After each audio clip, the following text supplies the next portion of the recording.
lot of songs throughout history could describe this week in the NHL. Changes, David Bowie being one. Saturday Night's All Right for Fighting could be another one. Celebration by Cool and the Gang could be another one if you're looking at the Winnipeg Jets festivities last night. And the one that probably describes this week in the NHL probably the most best, When the Levee Breaks, Led Zeppelin, because there has been a lot of things that have broken and spilled over from last week into this week. Hello, everyone. My name is Mario Russo.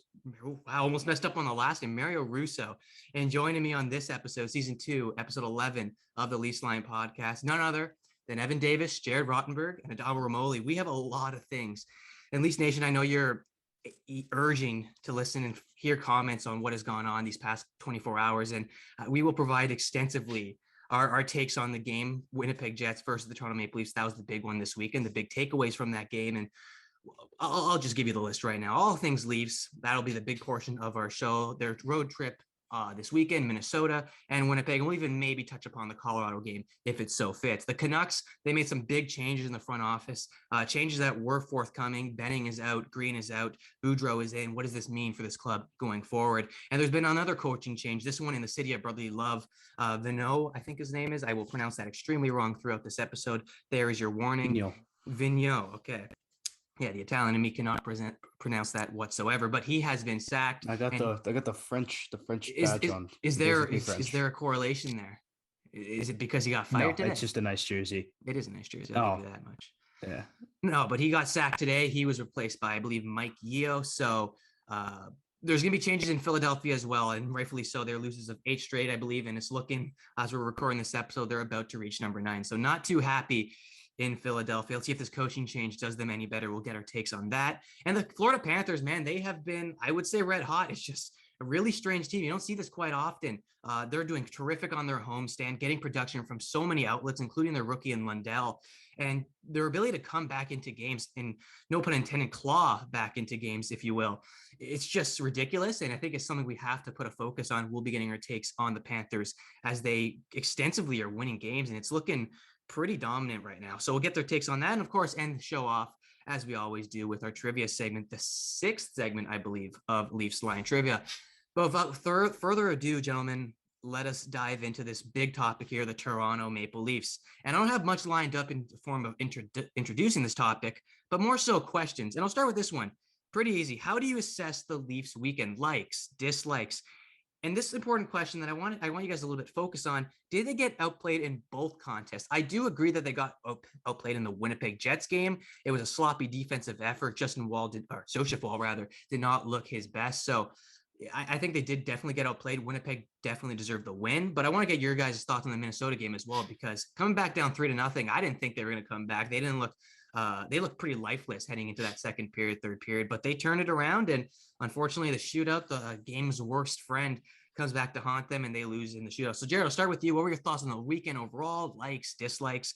And of course, did the Leafs get outplayed in both games, or is it just that one against the Jets that is really glaring at us right now? Well, overall, the weekend, it was very meh. I mean, we lost both games, but it's not like we got dominated or killed. They were kind of just games where there was a lot of issues with how the Leafs played, and it ended up resulting in us losing. Very much what I found was some old habits that we've seen in past years, where it was like a tale of 2 games, where it's like the start, we're getting ridiculously outplayed, but then we claw our way back, which, as much as it makes for an exciting game, it's not really how you expect a Stanley Cup contending team to play. We were sort of getting in the habit of starting to play games consistently all the way through, good 60-minute hockey, good defensive hockey. In this weekend, the past 2 games I've seen, we've kind of gone back to some of our old habits, which obviously isn't something that I love to see. I wouldn't say we got dominated both games. I mean, definitely Winnipeg. I think they played like the better team, and it showed the end score. I think for the Minnesota game, they started the game off better, but as well, a lot of puck luck resulted in them getting off to that 3-0 lead. So as much as you could never say the Leafs were playing well when we're down 3-0, so I would say the Minnesota Wild had a better start to the game than we did. However, it's not like they absolutely were dominating us. It's just they got a few lucky ones in. Then we definitely turned that game around in the second half. It's pretty much all Leafs, I'd argue. An overtime was pretty competitive, and then we went to the shootout. It's not real hockey. I could have a whole rant about that. I'm not a fan of the shootout. whatever. They scored the 2. They scored a nice Zuccarello goal. Kaprizov scored a beautiful one where he just chipped it over Campbell. Nothing you could do. We lost that game. So I wouldn't say we got dominated in both. I'd say definitely the Jets outplayed us. But for for Minnesota, I'd say it was pretty half and half, where Minnesota certainly started the game off better, which isn't a good thing. I mean, as a Leafs fan, I'm still going to criticize the way the Leafs started that game. It's not good that we're not starting off games on time, because I thought we sort of nipped that problem in the butt. We seem to have played really good as of late. But just these past 2 games, pretty weak starts where teams have been able to capitalize on that, get off the big leads. We've been able to claw our way back, which does show it is a testament to the fight that's within this organization, within this team. But overall, not our best games, not anything I'm panicking about. We've been such a good team. A shootout loss, and then just a regular loss. You aren't going to go 82-0. Even the eventual Stanley Cup champion is going to have a few blunders throughout the season, so I'm not stressing, but definitely not our most perfect games. Yeah, and you mentioned the blunders, and I'm hoping, we were talking about this last week pretty extensively. The Leafs were on such a tear last week and weeks prior, best month in franchise history, and we were saying they're pretty much due to hit a couple licks in the road. And let's hope that this 2-game losing streak is the lick. That's what I'm kind of looking forward to in this upcoming week. I believe they got Columbus, Chicago, and one more team that I don't know off the back of my hand, but I think this is a big week for the Maple Leafs. See if they can rebound and see, when can you cut off these losing streaks? Because you look at some hot and cold teams, and I don't want the Leafs to fall into that category. They're going straight, winning a bunch, like the Maple Leafs just did, dominated all of November, and then they're losing a bunch as well. So I'm hoping they could just stop it right there, stop the bleeding, and reset. And you mentioned the fight. We will be getting definitely into the fight in this Toronto Maple Leafs team. But Adam, I want to ask you this question before we make our way into both the defensive concerns of this Maple Leafs team and, of course, that big Winnipeg Jets game yesterday. What did you make of the week and the Minnesota game in general as well? We're not going to put too much focus on it, but I'm sure it's worth noting because they did come out on the losing end in what looks to be the games. I'm not a fan of the shootout. It's growing a little bit on me, but still, it's probably the worst. If you're ending a game in the skills competition, like, I don't know, you're leaving it up to chance at that point. So in my opinion, I didn't watch the Minnesota game. I'm not gonna lie, I was working for the Rams, and then I went out after. I was listening to it on the radio. It sounded like a pretty intense last 5 minutes. Even the overtime. There was one no call on what was it, Marcus Foligno going to, I watched the highlights obviously, but that kind of sucked. And like you said, the shootout absolutely sucks. But the most important part of this weekend, they won where it matters. They won the deserve to win-o-meter. 2 for 2, baby. I don't know how. I think something in the Jets game, that model is, I have no clue what was going on. Apparently they had an expected goals of 6 in that Jets game. I don't believe it for a second. But yeah, I can't really speak too much on the Minnesota game, but if we're going to touch on the Jets soon, I have a couple opinions on those. Yeah, for sure. I mean, the Jets, all Leafs Nation has a couple opinions on the Winnipeg Jets, Toronto Maple Leafs, and their clash yesterday night. And that's the reason why we jumped onto this podcast so quickly in such a quick turnaround, because this was some must.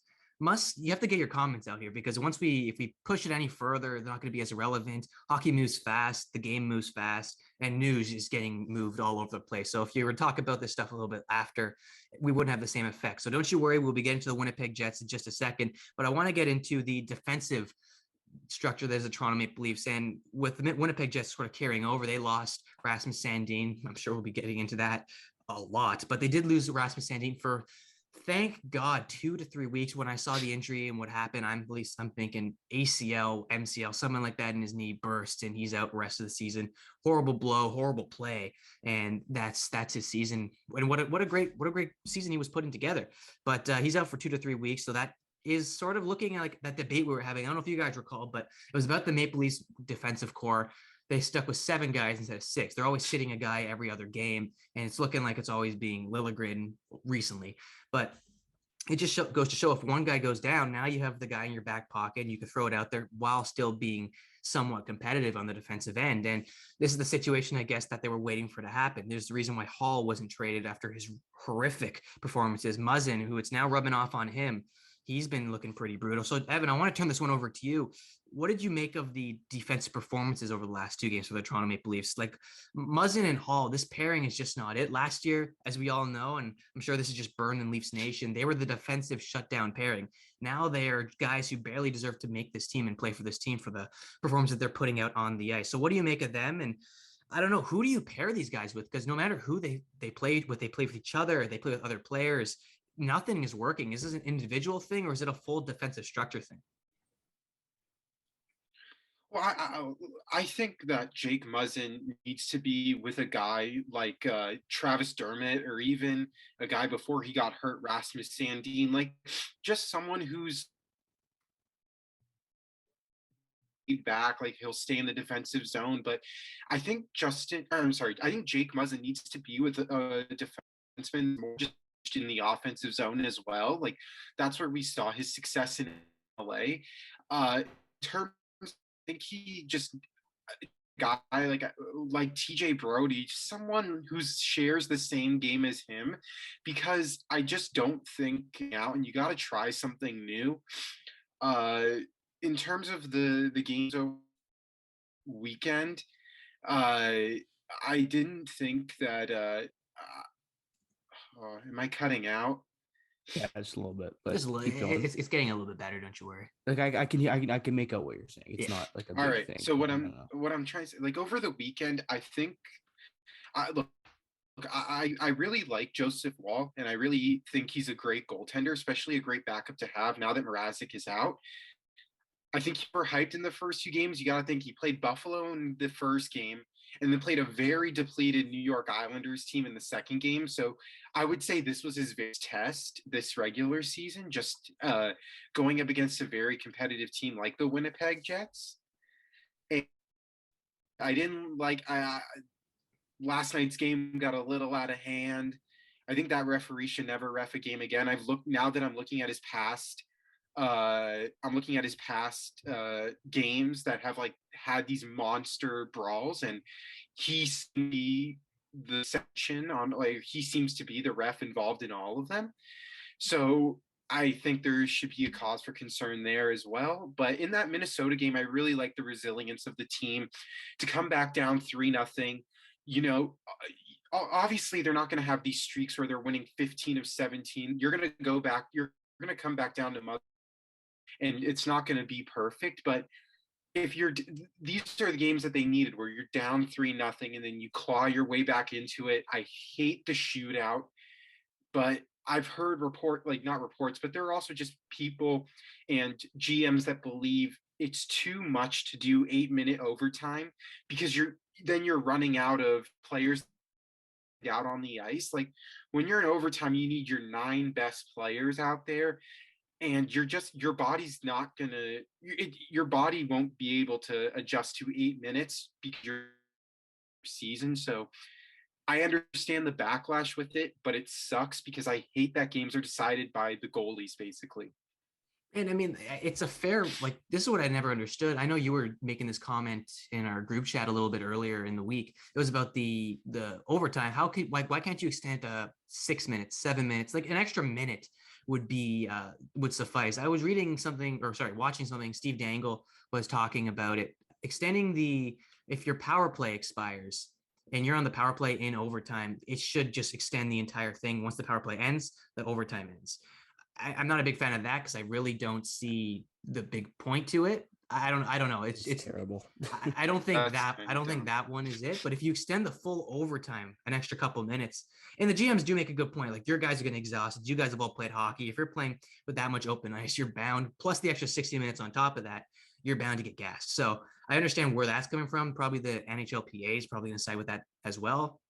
But all the fans of the game want to see the extended overtime. It's probably, if not top 3 entertainment sports-wise that I have ever watched, when you're watching a good overtime period, when the guys are going back and forth and not just gassed the entire 5 minutes.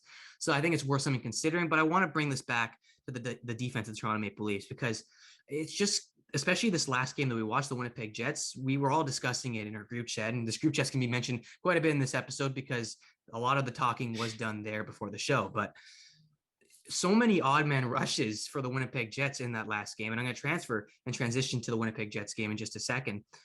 so many odd man rushes. Muzzin was always caught, and Justin Hall was always caught. And I saw Sandin a couple times.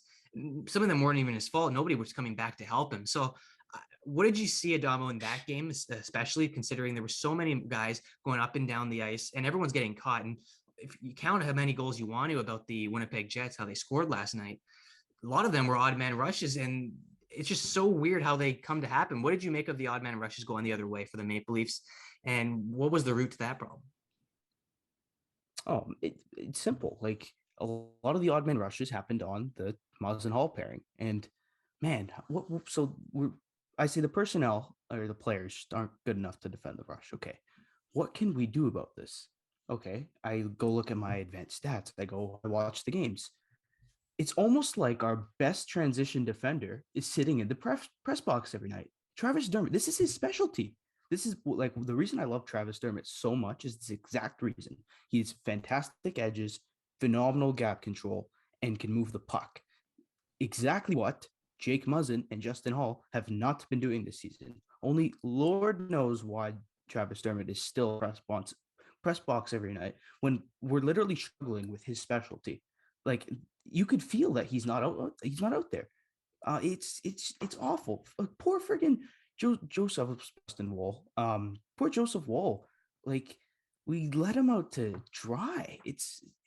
Yeah, I was so frustrated last night. Like that was my big thing last night because God, you have the answer. It's not like we need to go trade for a puck moving defenseman or a guy who's good in transition. You have him, and he's literally younger than these guys, and he's just sitting in your press box, and you're wasting him. It's so annoying every night. There should never be an instance where Travis Dermott sits anymore. I'm tired of it. Yeah, and I mean, your wish is about to come true. He will not be sitting for quite a while now, considering Sandin. And this is what it had to take, which is really unfortunate if you're looking at it from that point of view. It had to take an injury to one of your best, I wouldn't say rookies because he's not a rookie, but you're one of your best young defenders who's been having a phenomenal season. It takes that to finally open your eyes and say, yeah, this kid's got what it takes, throw him in there, and only out of pity because of an injury. So you're going to see much more of Travis Dermott. I'll guarantee you that. And I totally agree with that. His game is totally different than what we've seen from other Leafs defenders. And I'm noticing, I don't know if you're with me, Jared, on this or Adamo, but I'm noticing each defender on the Leafs has their own style, what they incorporate to the game that differs them from other defensemen, not just in the National Hockey League, but with this group. And that's what Dermott brings. He's always coming back, and it's just his edges, like you were saying, they're so clean, and he's getting all the, like, I don't know. I really like Dermott. I agree with everything you're saying, and we're going to see a lot more than him. Hopefully, if the theory is correct and if what we're seeing is correct, we're not going to see as many odd man rushes with Dermott in the lineup. And finally, I want to get to the meat and potatoes here. I'm sure we'll be spending a lot of time on this. So if you're listening to this or watching this on your computer or wherever you are watching, put some coffee on because we will be here for quite a while talking about this marvelous yet extraordinary, outrageous, whatever word you want to use, whatever metaphor you want to put in there. I think it all applies because this Winnipeg Leafs game had it all. And it's hard to say. These teams wanted to get rid of each other last year, playing each other 10 times. The Leafs came out on top with 6 wins, Winnipeg the 4. And it just looked like they were playing themselves way too much. It was getting pretty boring. Well, what a way to open up the floodgates. A new rivalry has been born. And it's just, for me, for all the wrong reasons. What a poorly officiated game, at least in my perspective. This is what I want to ask you guys. What were your thoughts on the officiating? This is the big question that's been looming over Leafs Nation. Should this player have gotten this penalty over here, penalty over there? And then obviously what we're learning now, additional suspensions. Both players who were in the altercation, Neil Pionk and Jason Spezza, were given hearings today. Spezza was an in-person one, which means I believe it's a minimum 5 games and you have the ability to go over. And I believe Pionk had the phone one, and that was 2 games he got. It was 2, correct?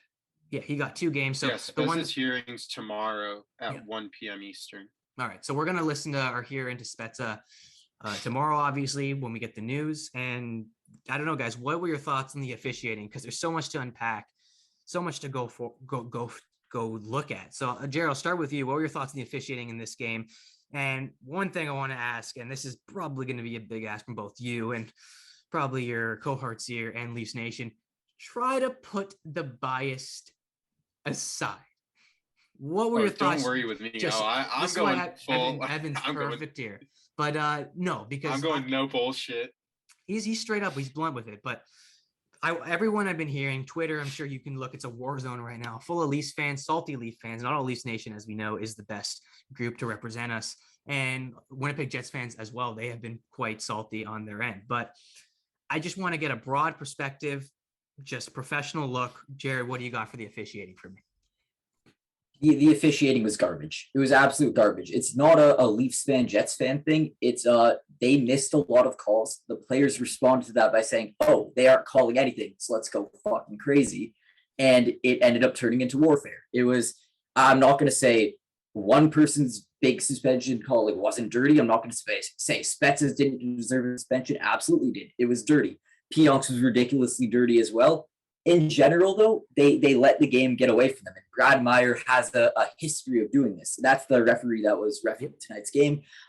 He was in there discussing this on Steve Dangle. He was the referee in Game 2 of our 2019 series against Boston, where I believe that was the game where Kadri got suspended. That was the game where Jake DeBrusk had his whole stuff. So, like, this ref has a history of when games get super chippy, he just decides, you know what, I'm going to not do anything. I'm just going to let this play out. And well, he kicked Kadri out of that game.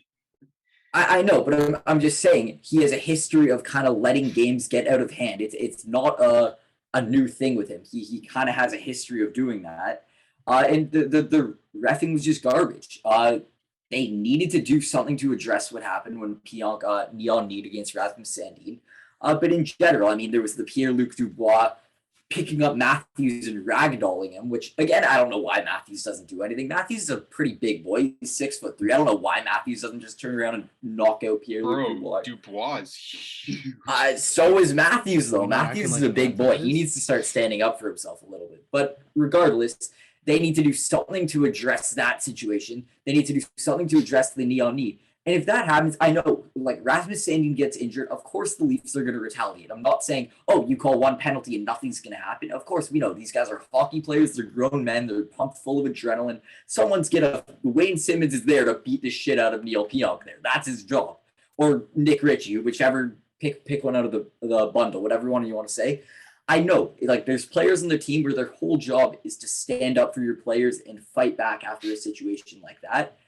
But all I'm going to say – is the ref, that's their job, is to come and try to gain as much control back in the game as possible. And they didn't even try. I know, likely you call a penalty and still someone's going to get out of the penalty box and go attack Pionk. We know that's probably going to happen. But the fact that the ref didn't even, like, try to do anything to take control back of that game, like, he kind of just let it get out of hand, I put a lot of blame on Brad Meyer and the reffing crew. They I'd say let the game get out of hand, and that what ended up happening at the end of the last 5 minutes, it wasn't hockey. It was complete and utter warfare. No one at the end was trying to really score anything. It just became how many people in Winnipeg could we beat the shit out of? How many people in Toronto could we beat the shit out of? Like, it became a joke. And as much as it's fun to watch as a spectator's perspective, it wasn't hockey. It was a joke. The ref absolutely let the game get out of hand. They didn't do all that they're capable of in getting the game back under control. And I think it was absolutely ridiculous. Game management, Jared. That's the word that's everyone's been throwing around. Game management. That's what the referees failed to do. And you look at, for example, Wayne Simmons, 11th minute or 12th minute, whatever it was, he gets a 10-minute misconduct. And it was rightfully earned. He went out and earned his 10 minutes, going off after the face-off and slashing just about everyone on that sheet of ice. But you give him a 10, there's 12 minutes left in the game. Why is he not out of the game? And this is not like, obviously, I'm kind of going against the Leafs here, but this is just a fact. If you're looking at it from a spectator's point of view, why are you going to put a dangerous guy who has a history of being dangerous, has a history, and his sole role on this team is in games like this, to go at the guys who start this kind of stuff? You give them a 10-minute misconduct. I don't see that angle of it. I don't see how you give offsetting penalties, and this is, again, bias aside, how you give offsetting penalties to two guys when one guy is ragdolling Austin Matthews. I'm talking about Pierre-Luc Dubois for 10 seconds, and Matthews just sitting there. I disagree with what Matthews was doing. I think he should have got up and socked Pierre-Luc Dubois because I think he's capable of doing that. But how is that just a 4-on-4? Like, why isn't he getting the extra 2 minutes? so many uncertainties. Dom, I'm going to point it to you, and then I'm going to just bring it all in, and we'll get our own opinions there. But what are your thoughts on the officiating last night? So much to pick from, and if you even want to separate it play by play, that'd be even better. But what were your thoughts on the officiating? I think two things can be true from last night. I think the officiating was garbage, and I also don't think the officiating would have controlled this game.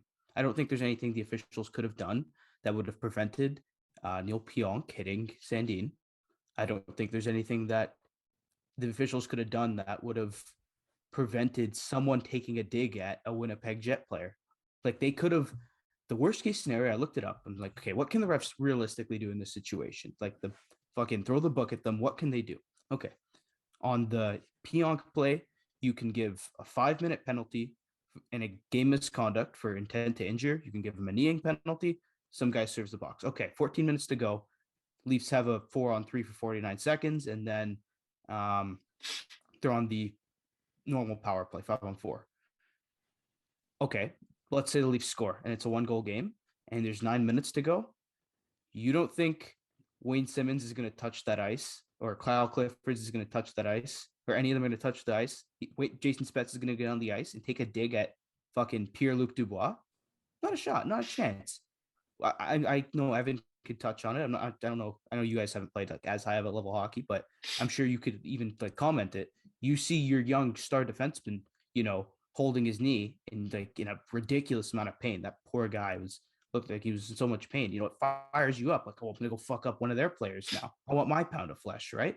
So I don't think a friggin' like I get that we're a soft, go offense, let's score a shit ton of goals team, but they want their pound of flesh. So I like the officials were don't get it twisted. I'm not saying the officials did this right, because I think what they could have done was probably given a 5-minute there and sent Pionk out of the game. They could have called that Dubois and Matthews thing. They probably should have. Did they throw out Spezza? I don't actually remember. Did Spezza get a penalty? Like I don't think Spezza got a penalty. I don't believe so. I don't remember. It was just a It was all pile. craziness, man. It was just I honestly don't remember, but it was a shit show out there, and I hate to say it, but that's hockey. Like emotions run high when shit like that happens. To hockey's such a team-oriented thing where it's one guy goes down, okay, we all got to go fuck them up. Even friggin' Nick Ritchie was going at it with Pierre-Luc Dubois, who's I want to make one comment on that. You guys remember the Joseph Woll play? Yeah. Where like Joe Woll came out and like kind of got his fuck Pierre-Luc Dubois because he's a dirty player, but that was fine, guys. You can't stick your arm out. You can't stick your blocker out. You're putting yourself in the wrong position, and that's been a thing. You're a fucking goalie. Get in the net. Mm-hmm. No, I hate when goalies do that shit, and then like the player gets a penalty. It's like, what do you want them to do? Like, if you're a goalie, you're putting yourself in that vulnerable position. If you get hit, then tough shit. Like, you're not supposed to be there. Mm-hmm. Let your defenseman pick up the puck. Oh, that was literally what I was gonna say. Like, my he turn to stuck go. his blocker out. Oh, you're ready to go. But Mario, I know you were trying to make a point there, but no, Joseph Woll goes out with this blocker, and it was the thing about, you mentioned positioning. Joseph Woll, obviously the goaltending, it's all about positioning within his position. But you look at even Neil Pionk, why is he in that position making that play without a stick? You're kind of asking, and this is what I'm curious to see how they evaluate the Spezza suspension, because I'm sure he's going to get suspension and we're going to address it in just a second after I get Evan's points, take those hits, and we'll get into those ones. But it looked pretty dirty to me, and I think a lot of people can see that. Clear head contact. I watched the replays. I watched the ones you sent in the group chat today, the frame by frame, clear headshot there. But again, does the positioning play a factor of Neil Pionk's positioning? Does it play a factor in what he's going to get? Because Neil Pionk shouldn't be there in the first place in that position. But again, Spezza is going full tilt. I think there's full intent. What? Here's the issue with Spezza's, though. You could see he leans down to hit Neil Pionk. He was trying to get him. He was trying to get. Is it my turn? Go. Okay, yeah. First of all, I'm starting off like this. Jason Spezza, you're a selfish motherfucker. Because if you didn't do that, Neil Pionk's suspension would have been a lot greater. And the problem is that you did that hit, which is why it alleviates Neil Pionk and now puts all of the stress onto you. I think Jason Spezza should be suspended 5 games because there's 3 things that were wrong. 1, retaliation, which the league is trying to get rid of. 2, Neil Pionk is a defenseless player in that act because he's on the ice without a stick, and you could clearly see the intent that Jason Spezza leans down to go hit Neil Pionk. And 3, the head contact with his knee, nonetheless, which we saw what happened with John Tavares in the playoffs. I'm happy you did. I was thinking of that as we were preparing. Like, imagine if Jason Spezza's knee was literally an inch to the right. Like he dies. Like, no, it's a scary play. It is like, you could have seen something so much worse. And like, I understand we're in a chat with a bunch of Leafs fans, but you got to understand that like what Jason Spezza did was a lot worse than what Neil Pionk did. 100%. Like, I don't think you can say that both were the same. And in regards to the Neil Pionk play, like, I understand, like, I would not have been surprised if he got a 5-minute major, but then no suspension afterwards, because we saw this with Drew Doughty in Dallas, where Drew Doughty got a knee-on-knee hit. Dallas player was given a 5-minute major, but then there was no suspension following that. We saw the same thing with Alexander Barkov in Florida, which I was pissed about because I have him on fantasy, and Barkov's leg turned into a pretzel, and there was no suspension on that either. So I think the reason why Neil Pionk was given the suspension was for the sole reason that the game got out of hand after that hit. I think if nothing happened after that hit, Neil Pionk wouldn't have been suspended for it. But I also think that what Jason Spezza did was completely unnecessary. You're a veteran in this league for how many years? You should be golfing with Joe Thornton right now. Like, you shouldn't be in the NHL. He's too old. I'm gonna say it. He's been so good though. You're treading. Your Leaf fans are gonna shoot arrows. If you mean actual age, like technically he shouldn't be this good. No, like I mean, like most. Like, he is too old for he's too old for the current age. Like he's too old for the current age of the Leafs, and it's hard to put him anywhere besides the 4th line. And if he's playing minuscule minutes anyway. He's been unbelievable. Jason Spezza's been so good. Line, but I'd say unbelievable is a stretch. I mean, he's not. He's been pretty damn good. Like, consistently in games where like the Leafs aren't showing up, he is the one player that is showing up each and every night. I love Jason Spezza. Highly considering getting a jersey. Okay, I don't think he's the difference maker on a winning team, but no, he hasn't been that out. You know what? To back up your point, Jared, I randomly clicked on ESPN's like the split stats. In games where Leafs have won, he has 4 points in 17 games. In games where they've lost, he has 7 points in 9 games. He's consistently like, this is so besides the point. We're going to get back to what happened, but just gonna defend Jason Spezza for me, because I see Evan coming in with Jason Spezza slander. Not saying what he did was okay, but like, he is consistently in a game where the Leafs aren't showing up. He is always there each and every night, getting the team fired up. I mean, you look at a few years ago, the Columbus series, when we were down 3-0 with 3 minutes left. He was the one who got into a fight and got the team fired up. Like, at the time, a 37-year-old coming in, going ham, like punching people to get the team fired up, and we ended up coming back in that game. Don't you dare criticize Jason. You can criticize what he did in that moment, but as a player, don't criticize Jason Spezza. What he did in that moment, I wouldn't be surprised if it's even more than 5 games, because it was because I know the NHL player safety is going to look at the possibility of what if that did happen to the point where Neil Pionk is hit right in the head, and then that could have ended his season and almost could have ended his career based on what's going on. Like, you're putting your kneecap right into his face. I didn't like it. Look, I don't know what happens, because he can also be fined as well. It could be he will lose salary money anyway, but you could also fine him even more for what happened. But like, I don't know. I thought what he did made the whole situation a lot worse. And I also didn't think Neil Pionk's hit was intentional at all. Like, Rasmus Sandin takes the shot. Neil Pionk's coming in this direction, and then Rasmus Sandin, after he takes it, moves his body. Neil Pionk had the intent of hitting him during the shot. It just seems like when Sandin moved, it put Neil Pionk in a situation where he was like, oh crap, like I'm gonna hit his knee now instead of his body. Yeah. I was actually scared to say that because I low key agree with you. I don't think there was intent to injure, which is why, like, I don't know if you could even call a 5-minute major there. I think you call it there's definitely a penalty. I think we can all agree that is 100% a 2-minute minor at least. I kind of agree where it was like, I don't know if it was intentional I don't think he was intent to injure, but there was intent to clip him in the knee, which can result in injury. Like intent to injure to me is like, I'm gonna like Spezza's intent behind to you, I'm just injure gonna to me. fucking. That was intent to injure. You know what that reminded me of? Like as Evan said it, he said the Ferris play. That's It what I reminds me of was. when a Yeah. quarterback is sliding and you go and hit him. You know what I mean? No, Like yeah. it's such a dangerous Targeting. play because, yeah, that was the word. Yeah, it's targeting. Like Neil Pionk could have died. Like a knee hits him in the temple. Spezza's going fast, and there's your Can I career. ask you this? Because we're gonna Yeah. obviously hear what's gonna happen tomorrow when he gets his additional hearing in person, whatever. Yeah. Do what ifs play a role in what he's gonna get? Do what ifs play? What if he was here? What if he was 3 inches away and it hit his head? And what if he went unconscious?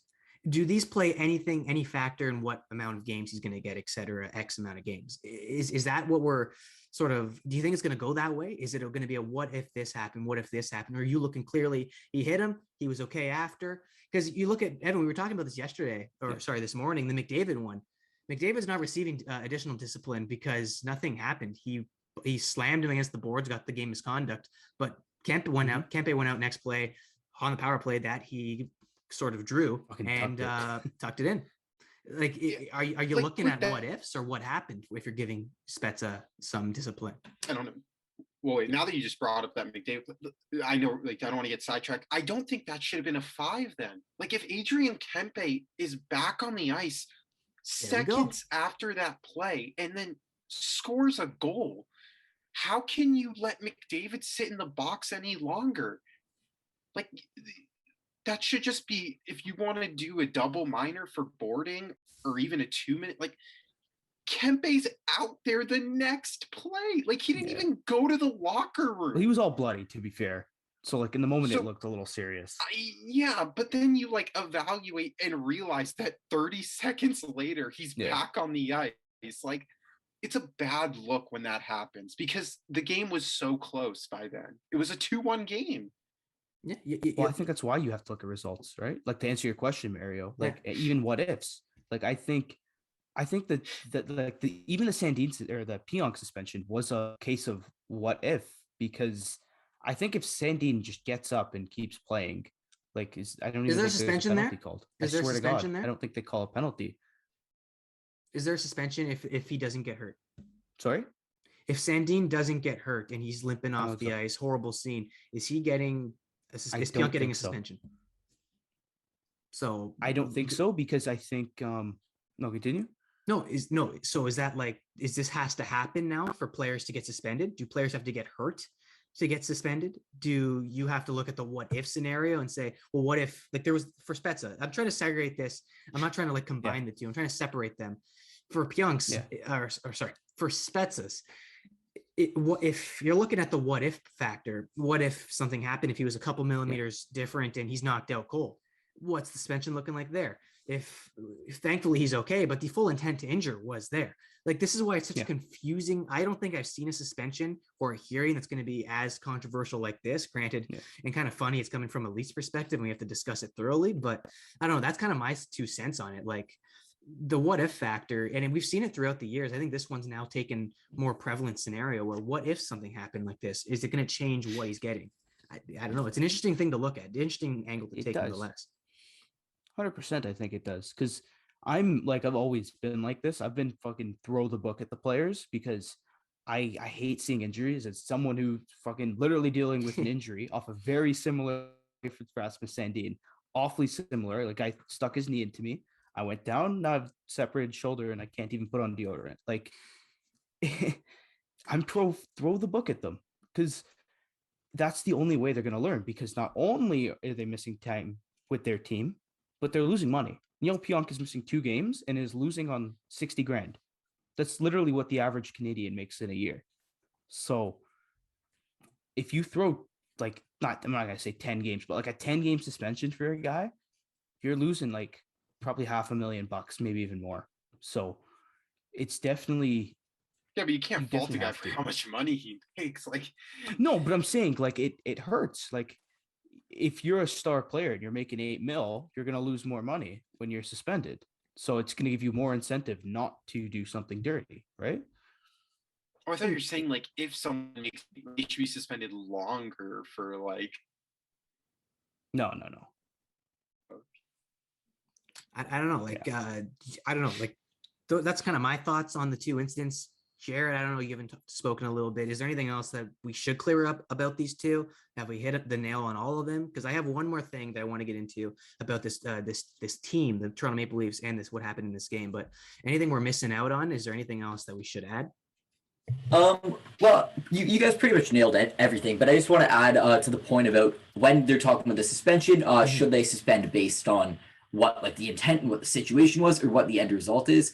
I think you hope in most situations, like what the player did is more important than the end result. Because you could have an incident where there's no intent to injure, but it results in an injury. And you could also have an attempt where it's super egregious what something does, but the player walks out unscathed. So I think at the end of the day, what the player did is more or should be more important than the end result.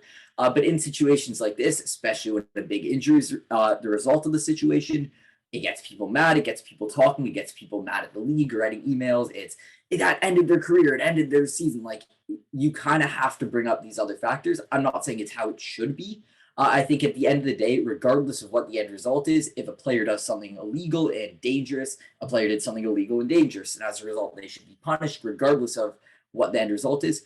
But I'm just saying, in this situation, I think you do a little bit at least have to consider what the end result is. I'm not saying it should fully define how many games they get. As biased as you may want to call me, like of course, on initial reaction, I'm more mad at Neil Pionk than Jason Spezza, but kind of taking a bit more time to look at it and think about it, I think it's pretty clear in watching the highlight back. Pionk, yes, he has a history of being dirty, but it's not maybe as egregious as I initially thought looking back at it. And for Spezza's, actually, I'm going to apologize for something. When on the broadcast, for some reason, I don't know, like the angle they showed it at, it did honestly look like Spezza missed his head. But Adamo this morning in our Ryerson group chat sent in screenshots, and no, like I was completely wrong, and I apologized after. I was completely wrong there. There's pretty clear contact to the head, so it could have ended up being a lot more dangerous. So no, both are guilty. I mean, both deserve suspensions. But as much as I'm gonna say that the ref stepping in would have maybe prevented or somewhat prevented what ended up happening, at the end of the day, Spezza came in. You injured my rookie or young defenseman, I'm going to kill you. And he came in, trucking him, and it could have been a lot more serious than it ended up being. So, no, I think otherwise you guys pretty much nailed everything. A pretty crazy situation. I still think the ref, at that point, like, I know no matter what the ref does, the end result, if it with an injury like that, is probably going to be the game's going to get out of hand. But the ref's job is to step in and try to take as much control of the game as possible, and they just didn't do that. And to Adamo's point, I'm trying to think of how he phrased it because it was a little bit ago now.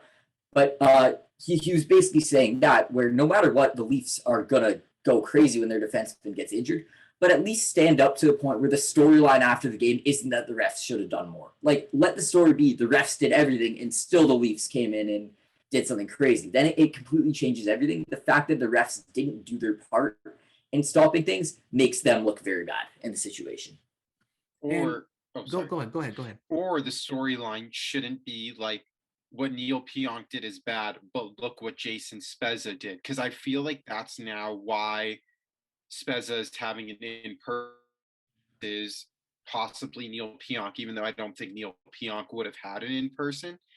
But now, like, there's an extent to, like, if you want to show your frustration, fine. But there's a line. And I feel like Jason Spezza really crossed. No, and looking back at it, like initially I'm like, no, you're standing up for your player, whatever. But taking a bit of a step back, like looking back at it, I'm completely admitting now, no, like that's unacceptable. You can't do that. Like I'm completely putting my hands up. Initially, I was super heated, like Neil Pionk, go to hell, and Jason Spezza, no, he's sticking up for his teammate. Like you can't do that. I'm gonna take a bit of a step back and say, no, that was definitely crossed the line. It's egregious. And if you're a veteran player, yes, there's something to be said about a veteran sticking up for a young kid, but you need to know better in that situation and take a bit of a step back and not do that.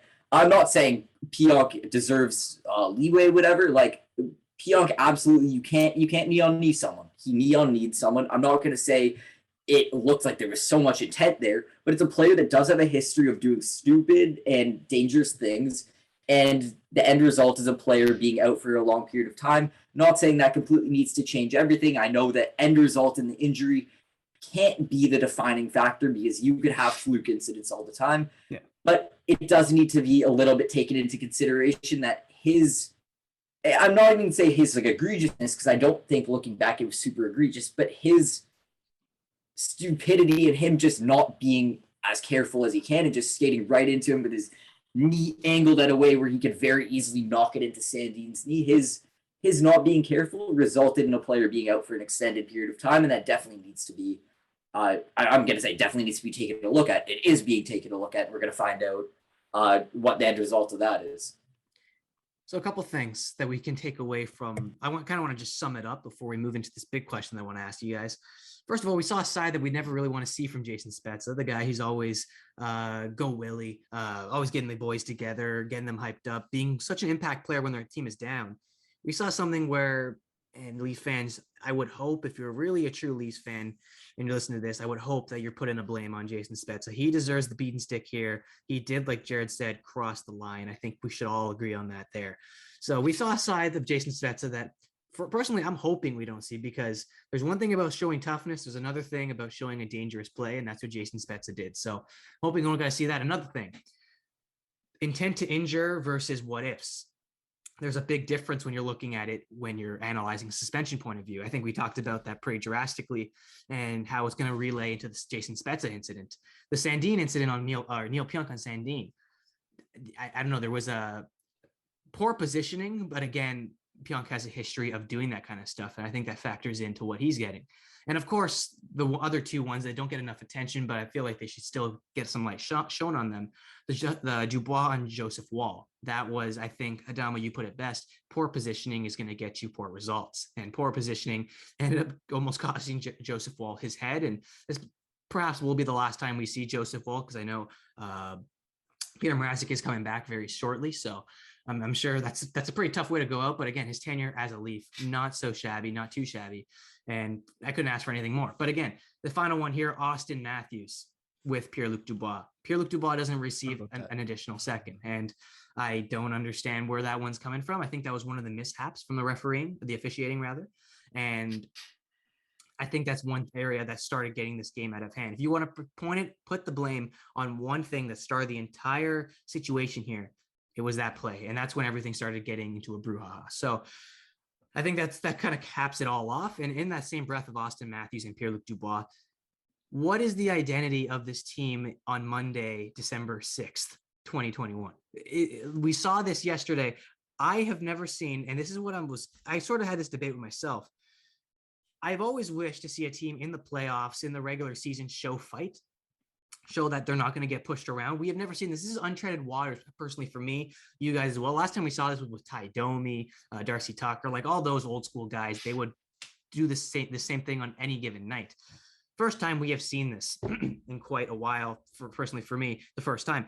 Does this change the identity fully of this team? And do you like seeing this? And the reason why I asked this, I had this pretty big argument with my father last night when we were watching the broadcast, and it was about, listen, and you guys mentioned it briefly in your points here and there.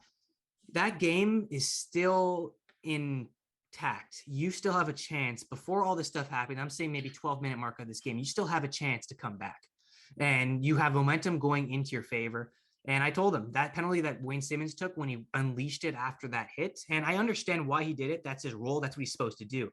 But if you put a handle, if you put a cover on that boiling pot that is Wayne Simmons, you don't get the penalty. Mark Scheifele doesn't go the other way and score. It's not I believe, what was the score? 5-3 after Scheifele? It was Six- 5-3, and then 6-3. Scheifele made it 6-3. So 6-3. You turn that game into a 6-3 game. You're chasing 3 goals. Scoring 3 goals in 10 minutes in a game like that now is probably the hardest thing to do in all of sport. So I don't know. If you clean it up a little bit and you don't take that penalty and you're Wayne Simmons, you don't take it and you don't get anything. It's just a completely same game and you're just going and trying to score the goals. Would you rather see that thing of the Maple Leafs and trying to still stick with it despite that adversity? Or do you want to see something like this happen, show that other teams that you have that physical presence and stick up for one another? Like which side are you on? Are you on the side for go and keep going and grab the 2 points, or this game's over, hasta la vista to it, and just show that you're a team and that you're going to stay like that and no other team should mess with you? I'll start with you, Adama. What are your thoughts?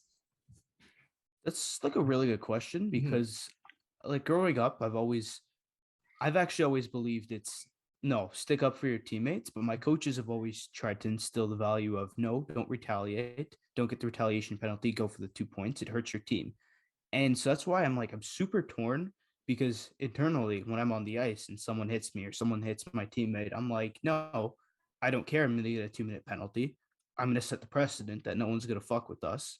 So I'm honestly, I'm super torn. I think I'm kind of leaning towards the show that you're a team, just because you can do that while being competitive. I think if you are just going for that 2 points, you play like nothing just happened and you're not really, throwing big hits, because once the big hits start coming, the other team's going to retaliate and you're going to retaliate. So I'm going to stay on the side of stick up for one another, because this is hockey. This is how the sport works. And the playoffs, that's kind of a big thing too. You look at the Islanders, that's their big thing. So I'd probably stick on that side.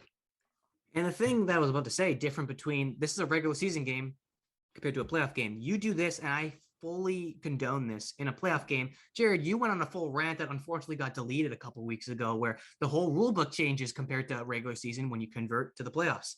You do what the Leafs did, and that whole thing comes out like we saw last night. You do that in the playoffs, you're not going to get as many penalties as you're not seeing Wayne Simmons get a 10-minute misconduct. Like, it's not going to be anything like that. A lot of that stuff that you saw last night would go by in the playoffs, which is extremely sad to say. But again, it's the cold, hard reality of this game, which is why I ask, and I'm going to turn this one over to you as well, Jared.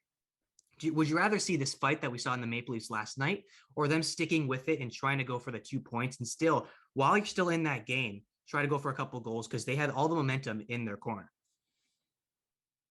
I think if you look at on Sunday night, what my dream would be is, we find a way with all that situation to come back and win the hockey game.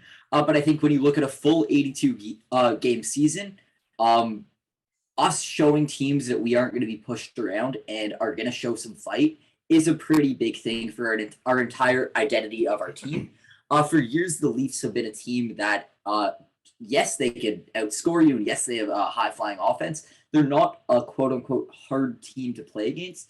So I do think in the long term, us kind of sticking up for ourselves and showing, not to the extent we did, because I do think that was absolutely wrong, but the mindset of let's stick up for each other is what I like to see with this team.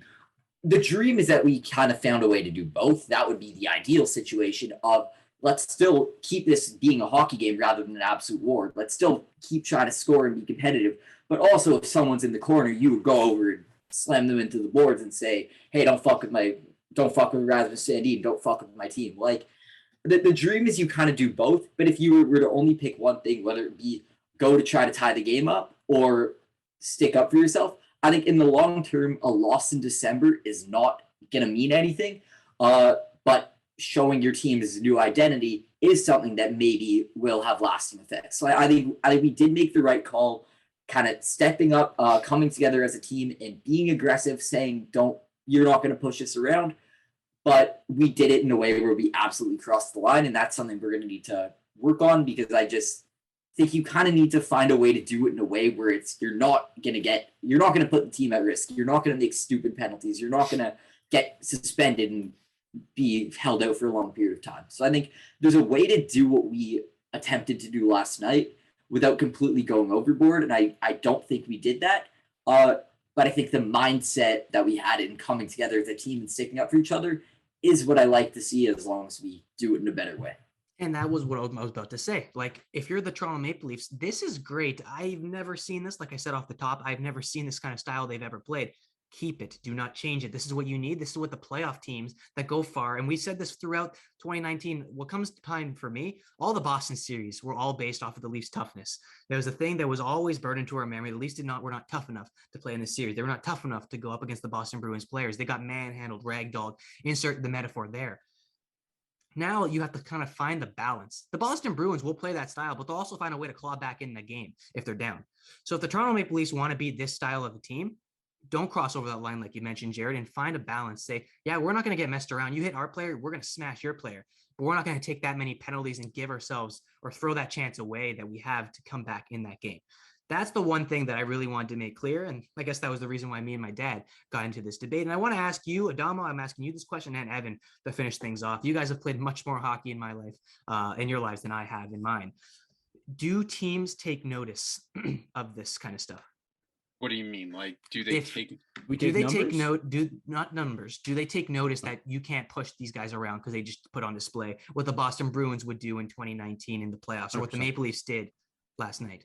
100%. There was this team that we always used to play against, and the coaches always used to tell us, guys, stay safe this game, because we know these guys like to get under your skin. They like to hit you hard, and it definitely is a thing. Like, if you're a team that throws the body, you don't want to get injured. Like, we're still like kids at this point, right? We're not trying to go hurt ourselves, but they, like, to answer your question, 100%. Evan, what about you? You've played more style hockey in the US. Is it different across the border? Or? I played in a like, I'll always remember this. I played in a tournament, I think it was in Arizona, and we were playing a team called the Mac Elite Hooligans, who were from New Mexico. And oh my God, they were literally one game away from like being kicked out of the tournament because of how many penalties they were taking. And we ended up getting into a fight with them, like legit fist, like punching, the whole thing. Unfortunately, right in front of the parents, so not the best. But we had a lot of suspensions thrown. Very similar to the Winnipeg and Leafs game, where there were just a lot of suspensions thrown out. And we were told before the game, like, this team is legit on thin ice. If enough, like, because they're just known for just starting fights. And sure enough, we started one with them, and like, you take notice of it, but God, they really live down to their name. No, the reason why I asked is because I've always heard teams you're supposed to show your toughness. Teams are going to take notice, show that you can do this, so other teams, they're not going to do it back at you. This is what I'm trying to, like, just so I want to clarify, because I, again, have not played. And Jared, you might have to say the same thing as me. No, there's also knows. Like a limit, like tough guy. Like, you gotta, like, there's a difference between like being a bunch of like idiots, but then also being like a gritty team to play against. Mm-hmm. Is it a scare tactic that you're showing? Like, oh, these guys are going to do this kind of stuff. Scare tactic. It's more game plan thing. Plan.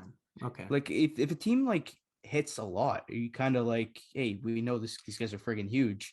Are you matching that energy, or are you matching that energy, or are you just gonna say, okay, just play it safe? I've always like, I'm playing like almost men's league now. I'll fully admit it. Like, I was a dirty player. Like, and I know I was a dirty player. I used to do dirty shit, but I would never change my game for like. I sent a kid to the hospital. Not a big deal. Like haven't we all? It's when you're like doing dirty shit, like, that's bound to happen. And I think it's like I said before, it's definitely a game plan thing. Like, if you know these guys are big, they want to hit, most likely they're not that fast. And you could say that about the Islanders. They, other than Matt Barzal, they don't have many speedsters out there. Or even the Bruins. The Bruins were never that fast. Like, so they know Chara wasn't that fast. Their first line was okay, but like, they were never a fast team, but they knew how to use their bodies well. So it's just a big game plan thing. Yeah. Yep. 100%. No, I'm just glad to clear that up. And this is what I Talk think about we might be saying about the Leafs team going forward. I like to see this kind of thing, not crossing the line, but seeing that they know how to put that in place. And I don't know, there's a bunch of positives to take from this weekend. That very well may be one that not a lot of people are looking at, but you could definitely pull. Their identity has changed over that 2-game weekend road trip across the not East Coast. What part would you say that is? Northeast, North Central, whatever it is. Again, Irrelevant part of irrelevant North part America. of North America. You're This shit correct. doesn't exist. It's not real. It's not real. Everything is what's the word I'm looking for? Everything is a Myth. fantasy, myth, whatever you want to Yeah, be it. it's a fantasy. Anyways, but one thing that is not a fantasy is the Canucks. They are trying to live in a fantasy or maybe whip up something that is going to turn into some cold, hard reality. They kick out a lot of things in management, something that Vancouver Canucks fans over this past season have been commanding. Travis Green is out. Bruce Boudreau is in. He becomes the 20th head coach in franchise history. Will coach the rest of the way this season, and I believe next season as well, or there's a possibility of next season. I'm not too sure about that, but I know he's got this year and probably most of next year. And he's made the playoffs for this is his resume on display. Made the playoffs in 10 of his last 13 seasons, won 8 division titles, and won the Jack Adams in 08 with the Washington Capitals. Big question on the minds of Canucks fans, and I've reiterated this tons. Canucks fans are very similar to Leafs fans. The media coverage is almost the same down there. They get really into their team, as what we've all seen from this side of the country going looking at that side.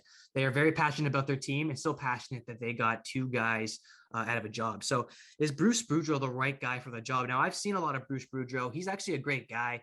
Evan, I don't know. I'm not going to be assumptuous with this, but I don't know, maybe your dad has ever talked to Bruce Boudreau. I know he works for NHL Network, so he's always on air. He's a great guy to listen to. He knows Brucey boy. Of course, yeah. He's a terrific spokesperson. He knows the game a lot. He knows a lot about players. And one thing about the players that he coaches, that he allows them to play their game. He allows them to use their talents. He doesn't force them into a system like maybe you would have saw with Travis Green, where it was a dump and chase style, Voracek first, and maybe circulate something that way. He lets the skilled players do what they want to do, and the freedom that sort of allowed his teams in the past to do well.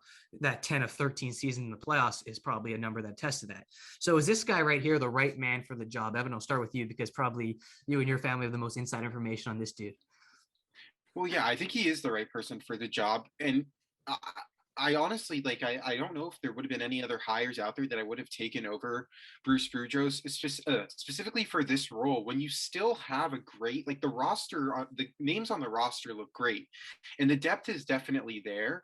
I just think Bruce Boudreau is he's definitely a no bullshit coach. He'll tell you straight up, if you're not playing well, he'll let you know it. And I think he's almost the perfect coach for Elias Pettersson struggling this year. Considering after getting such a handsome contract, you'd figure he would have the motivation to do well, but he hasn't been that yet. And even a guy like never mind. I was going to say Quinn Hughes, but he's done. He started off a little slow. He started to pick it up as the year has gone on.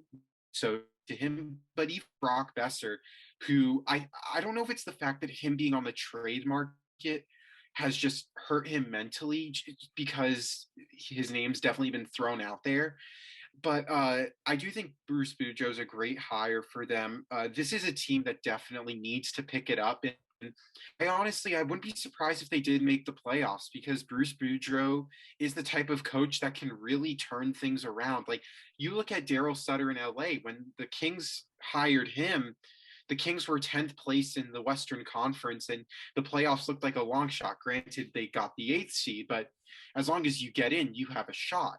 And I think Bruce Boudreau, even if they are that third, I don't think they'll be the third team in the Pacific, but I definitely think they could possibly be a wild card team. He's a coach that's built for the playoffs. He's been there before.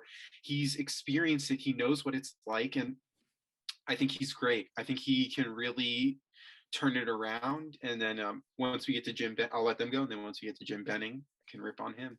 Yeah, Benning is due for his licks, man.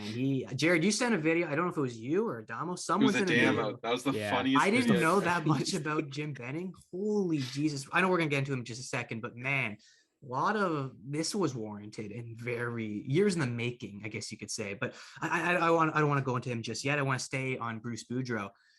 I think he's going to do well in Vancouver because look at the guys that are struggling on the score sheet every single night. They're big names. That is probably the one thing that drives teams crazy. We've seen it with the Leafs, and this was evident throughout this season as well. If your stars aren't producing, it's going to drive your head coach crazy. It's going to drive your team crazy. It's going to drive your fan base crazy. If you got a guy who's going to give you guys freedom to play the way you want, I think you're sort of, and this is all theoretical, like if you're looking at it in this sort of way, it would make sense that the guys are starting to play better because you're giving them a bit more freedom and you're not letting them stick to just one specific plan. That's one way to look at it. Another thing to look at is that, and Evan, you were putting the cart before the horse a little bit because of the playoff talk. Let's take it a day at a time because this team still has a lot of holes to fill, especially that you need those top guys to come up. You don't know. This is just theoretical. Like I said, if Bruce Boudreau implements this coaching strategy that he's done throughout his career, which don't fix what ain't broken, I think they're going to go well off. But what if they don't?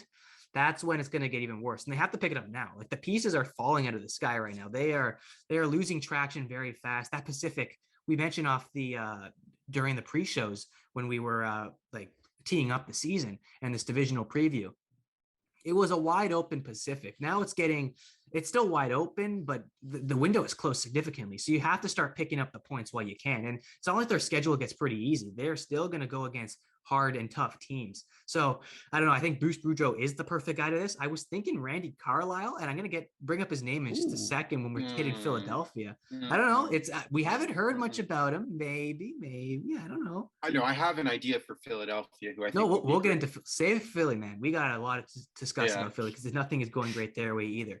But I don't know. That's my thought on Bruce Boudreau. Do Jared Adamo? Do you have anything to add on Bruce Boudreau? Or you want to jump to Benning? I think we should go to Benning if he doesn't.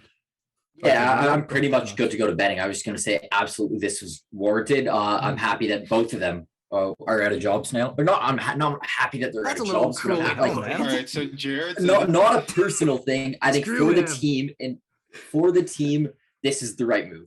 They needed to move on from Benning, and they needed to move on from Travis Green. It's just they have the talent on that roster, but just nothing was working out there.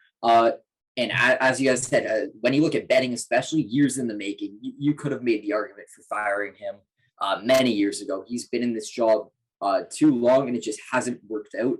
They had their one miracle run in the COVID year, but this is well overdue. And I'm happy that for Canucks fans, I'm happy that they finally did this and could kind of change their whole trajectory as an organization. And I mean, it shows what the voice of a fan base can do. The voices quite literally speak volumes on a team, and what an impact the Vancouver Canucks had with their team. They got their season-long wish, so it appears, to answer with Green getting fired and going along with them, as we all talked about, Jim Benning. He was sacked alongside with, and man, a lot of guys sort of got kicked to the side of the road here. The team's assistant GM was out the door, the assistant coach as well.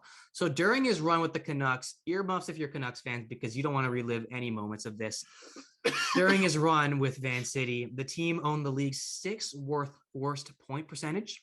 His career with the team was highlighted, and let's give a little bit of love to him. He's drafted Pettersson, which I don't know. A lot of these should be no-brainers.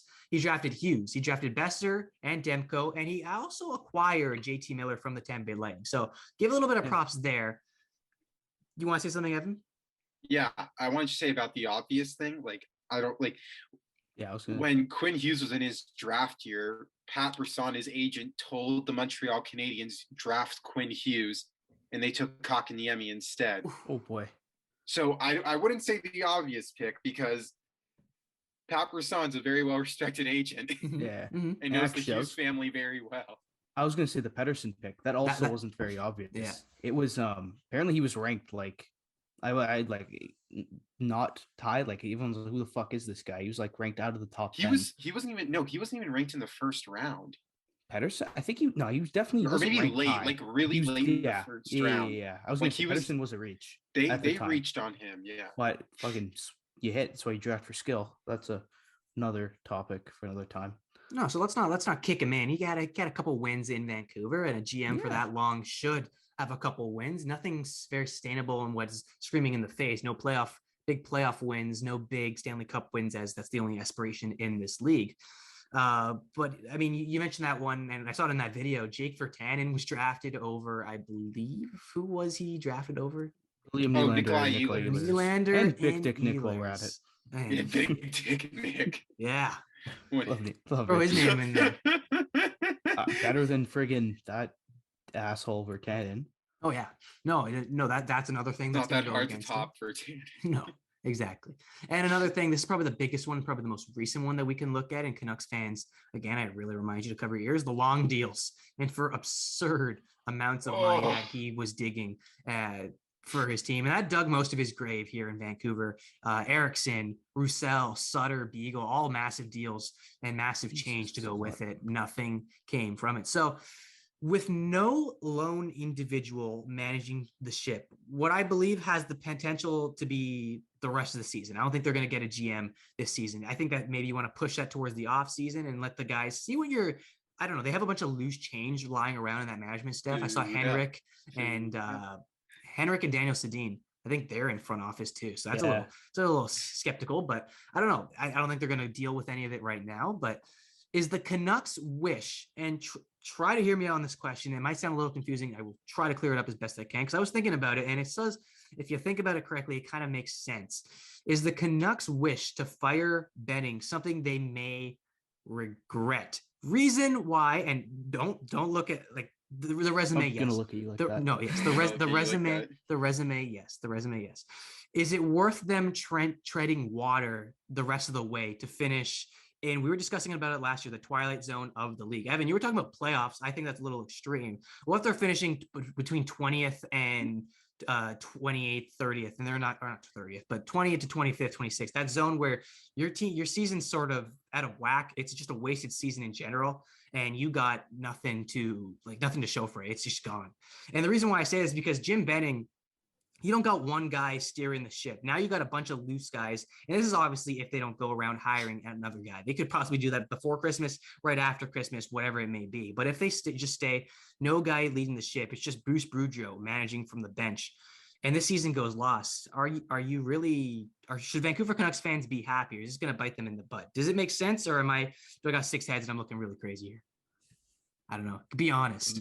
I get the question, but I think no. The right answer was to move on and fire him. Like he had his time there. Good. He has his resume. Good. He had obviously not success in the terms of like a long playoff run or anything, but like he had his moments there. There was ups and downs for sure. At this point, 2021, the way the team was trending, the writing was on the wall. The time was now to get rid of him, kind of try to savor this season as much as possible. And in general, just like the team needed change. They have the players there. I still think they're a talented team, but something wasn't working there. I get what you're asking. I get the question. Maybe it's out there. It's not hindsight 2020. The future, like no one knows what will happen. That's more the right thing to say there. Like obviously no one knows what's going to happen a few years down the line. But at this point in time, firing him was the right move because I do believe they have the talent. But when things weren't working, he's very much hasn't done the right moves to address the team, to fix the team, to try to get them back on the board, back competitive. He's kind of very much he's either sat back and not made moves at the right time, or he's made very reactionary moves that have ended up costing them. He just very much hasn't done things right in his tenure as GM. And I get the question, but no, at this point, I'm not a Canucks fan, but they're a team I actually don't mind, and I think this is the right move for their team. I think their fan base would agree. I kind of everyone in that organization would agree that time to change things was now. Yeah, and it's hard to look at it from, we're sitting in Toronto talking about a Vancouver team on the other side of the nation. You're not getting the inside scoops, what the fans are really feeling. You're not getting the vibe there. If it's Toronto, it's fire, your house is burning down. You know what's going on. You need stuff done now. So kind of hard to judge that way. But I definitely do think, and this is why I kind of asked the question, I just want to see if you guys were to think on the fans' perspective, it was going to be something that they kind of wish to take back. Because I don't know, like if something... In Canucks fans, you better be wishing, if you're listening here, you better be wishing that someone's coming in and they can turn your season around, because you fired Jim Benning. This thing could have been pushed and you're right now treading water where you're looking like to make a mistake. And the reason why I say this, you're what looked like to be, if Jim Benning was still in office here, what looked to be next off-season priorities are now switching over to the trade deadline. Now you're thinking, okay, you got a chance, and this is what a fan base wants. We don't want your team to just tank out of nowhere. You're giving the fan base a bit of hope now. If you're going to move all those offseason priorities now and cram it all in, go, I'm not going to say all in, but go all in to make a playoff push and nothing comes of it, and you finish in that twilight zone, as I'm going to reference it, then I think there's going to be some more problems, and you're just digging yourself an even bigger hole with Benning out of office. So I think that's an interesting angle to look at it. And I'll turn it over to you, Evan, and then I'll get back to you, Adamo. Is Benning the right move to go? Is he more than overdue to get out of here? Yeah, he is, but I disagree with your point because I think the Canucks have the capabilities of still making the playoffs this year. Like, I don't think that's completely out of the picture. With the fact, I don't think off-season moves now become trade deadline moves. If you're lucky, if you could still keep Brock Besser for the rest of this year and then worry about it in the offseason, like I still think teams will be on the phone asking for him. And it just reminds me so much of 2012 where you have with the Kings, where you have the players, it's just the system isn't working, or the system isn't working anymore. And I think that's the situation with Vancouver. And just how Daryl Sutter is a tough-nosed guy when he was in LA, Bruce Boudreau's the same way will be the same way in Vancouver. And I think he can really turn around a bunch of players' seasons, that guys that weren't doing well, that I think we look at this in March, they will be a lot better. So it's just a matter of like fresh new faces. And I really think the Vancouver Canucks are looking at themselves like, okay, we're 0-0-0. Like now, like let's see what we can do from here on out. And I'm looking at like the standings right now. Although they've played this like same amount of games as the second place wildcard team, it's only 9 points that separates the two. And although that sounds like a lot, when you're thinking longevity, like you still got a shot. No, I mean, everything has to click. That's the big thing. If nothing's clicking, and it's as easy enough for the Vancouver team right now to not click than it is to click. There's nothing that's showing me right now, even a coaching change. I talked to Bruce Boudreau. He's a terrific coach, terrific human being. I love the way he talks. I love the way, I think he's going to be fine here, but it's still nothing too crazy that's going to instill, to me at least, that this team is going to click automatically with a coaching change. You need to start building now. I don't know. That's why I mentioned you can't bring false hope. They start clicking now, then you're bringing stuff like, okay, now trade for this, trade for this, trade for this. Let's go all in, make the playoffs.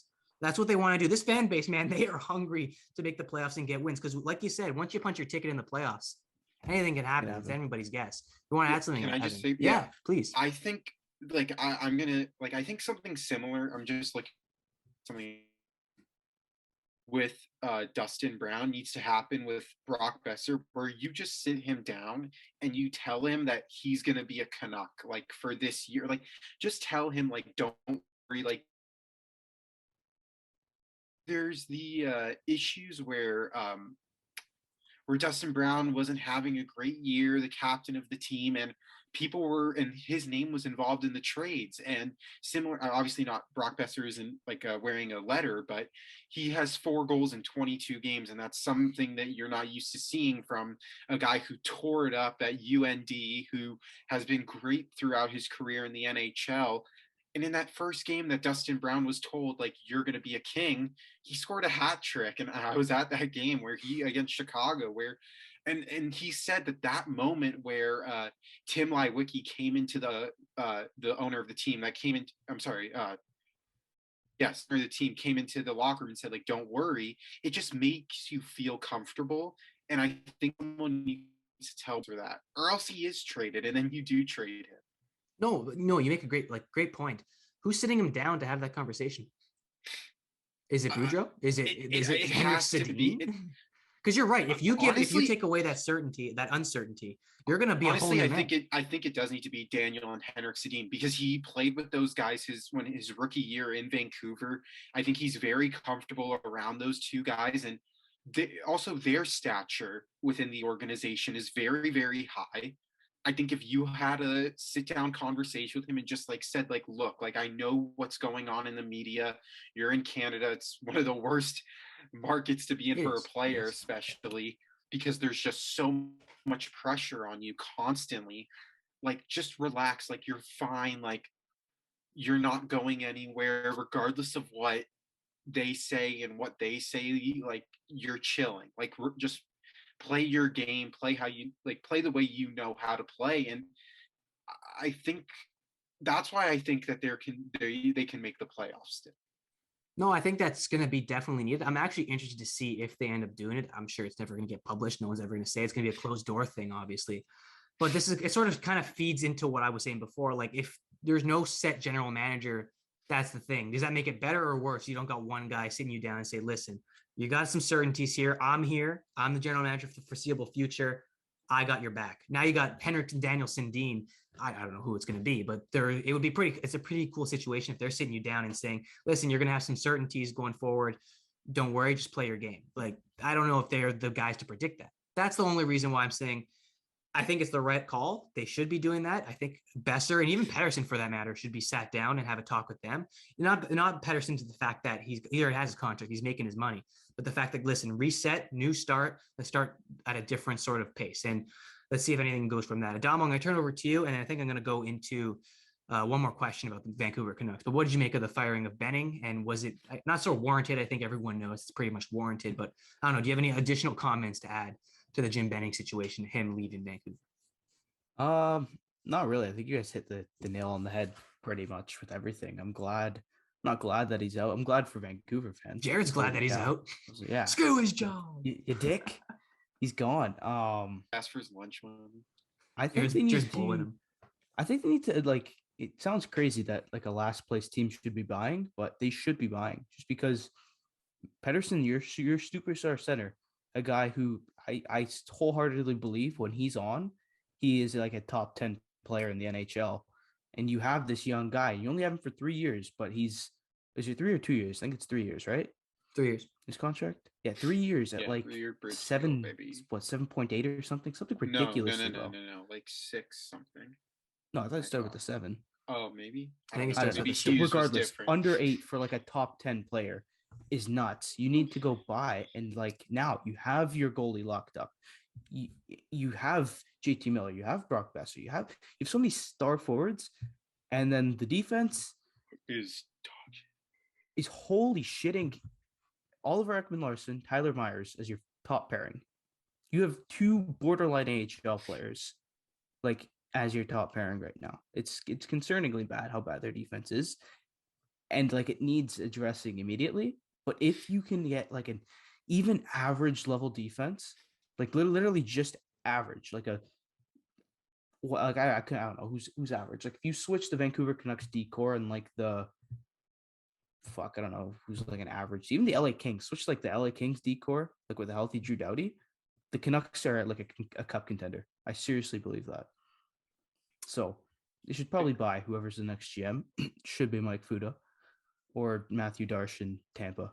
One of those two. No, I mean, add to it, Jared, please.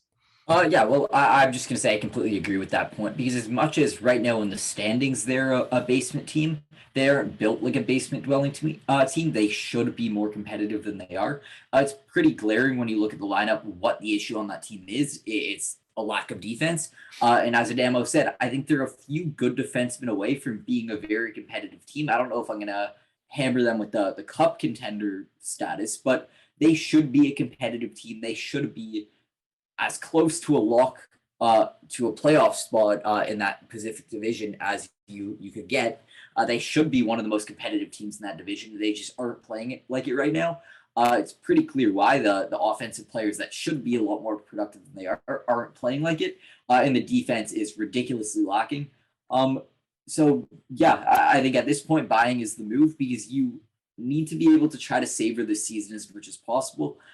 Going into the year, they should have been one of the most competitive teams in that division. They're obviously not playing like it, but there is enough time in December that if you could string together even like a good next 15 games, let's say, they're all the way back into the conversation to make the playoffs. So at this time of year, things change pretty quick. Yes, 2 and a bit months into the season, nothing's been good for that team. It's been lackluster. But there is enough time if they could string together some wins, if they could make some much needed adjustments, if they could try to find a way to talk to their star players, get them back to buy into the system, get them back on board. they should be able to find a way with this roster to make it at least a somewhat positive season. So I think what both of you guys are saying, what Evan and what Dan was saying, is completely true. I think you guys all nailed it. And buying in. And first of all, I want to say, being the last guy, I can't say because I'm the host here. How bad does it feel being the last guy that I turn it over to? Like, you got no room to go, nowhere to bring to the table. Yeah, I'm so sorry. So sorry. Unless you like have a different opinion, you know? Yeah, you got to be out there. Like I'm not going to say it's a dumb question. I didn't say Jim Benning was the GOAT. I think they should fire Dubas. Fire Dubas. Fire Dubas. Fire Dubas. Fire Keith. Trade Matthews. Fire Dubas. Yeah, exactly. What's Make Matthews? Marner the captain. 6 goals in as many games? What's that? He's fucking gross. He's so good. No, but stay on topic here. One last one for me, and I don't know if Adamo and Evan, you guys can relate to this. Personally, I played baseball, so I can't even relate to this from a sport perspective. I played baseball. Oh, well. You're better at hockey, I guess. But yeah. It's not really a baseball. It's more of a sports thing, and I think it applies to every sport. Start for baseball. Okay, pump your tires even more. It's sort of a tradition on this show. Wait till you get to your player props later on, and the team props. The team props now. Video was sick, by the way. I'll give it to you. Still alive. It's still alive. All right, so this is my question for you. How much responsibility should the players have on their shoulders for what happened to Benning and Green? And is this going to affect them? Is this going to make it better or worse going forward now with Boudreau and no GM anonymous behind the dish? Can we make this like quick? Can we make this? Quick? Yeah, this was quick. We're getting. Yes, it is on. Like it is on the as much as it is on Jim Benning and his really questionable moves, giving an egregious amount of AAV to players, as we saw, like Louis Eriksson, Antoine Roussel. I love his intensity and I love what he brings to a team.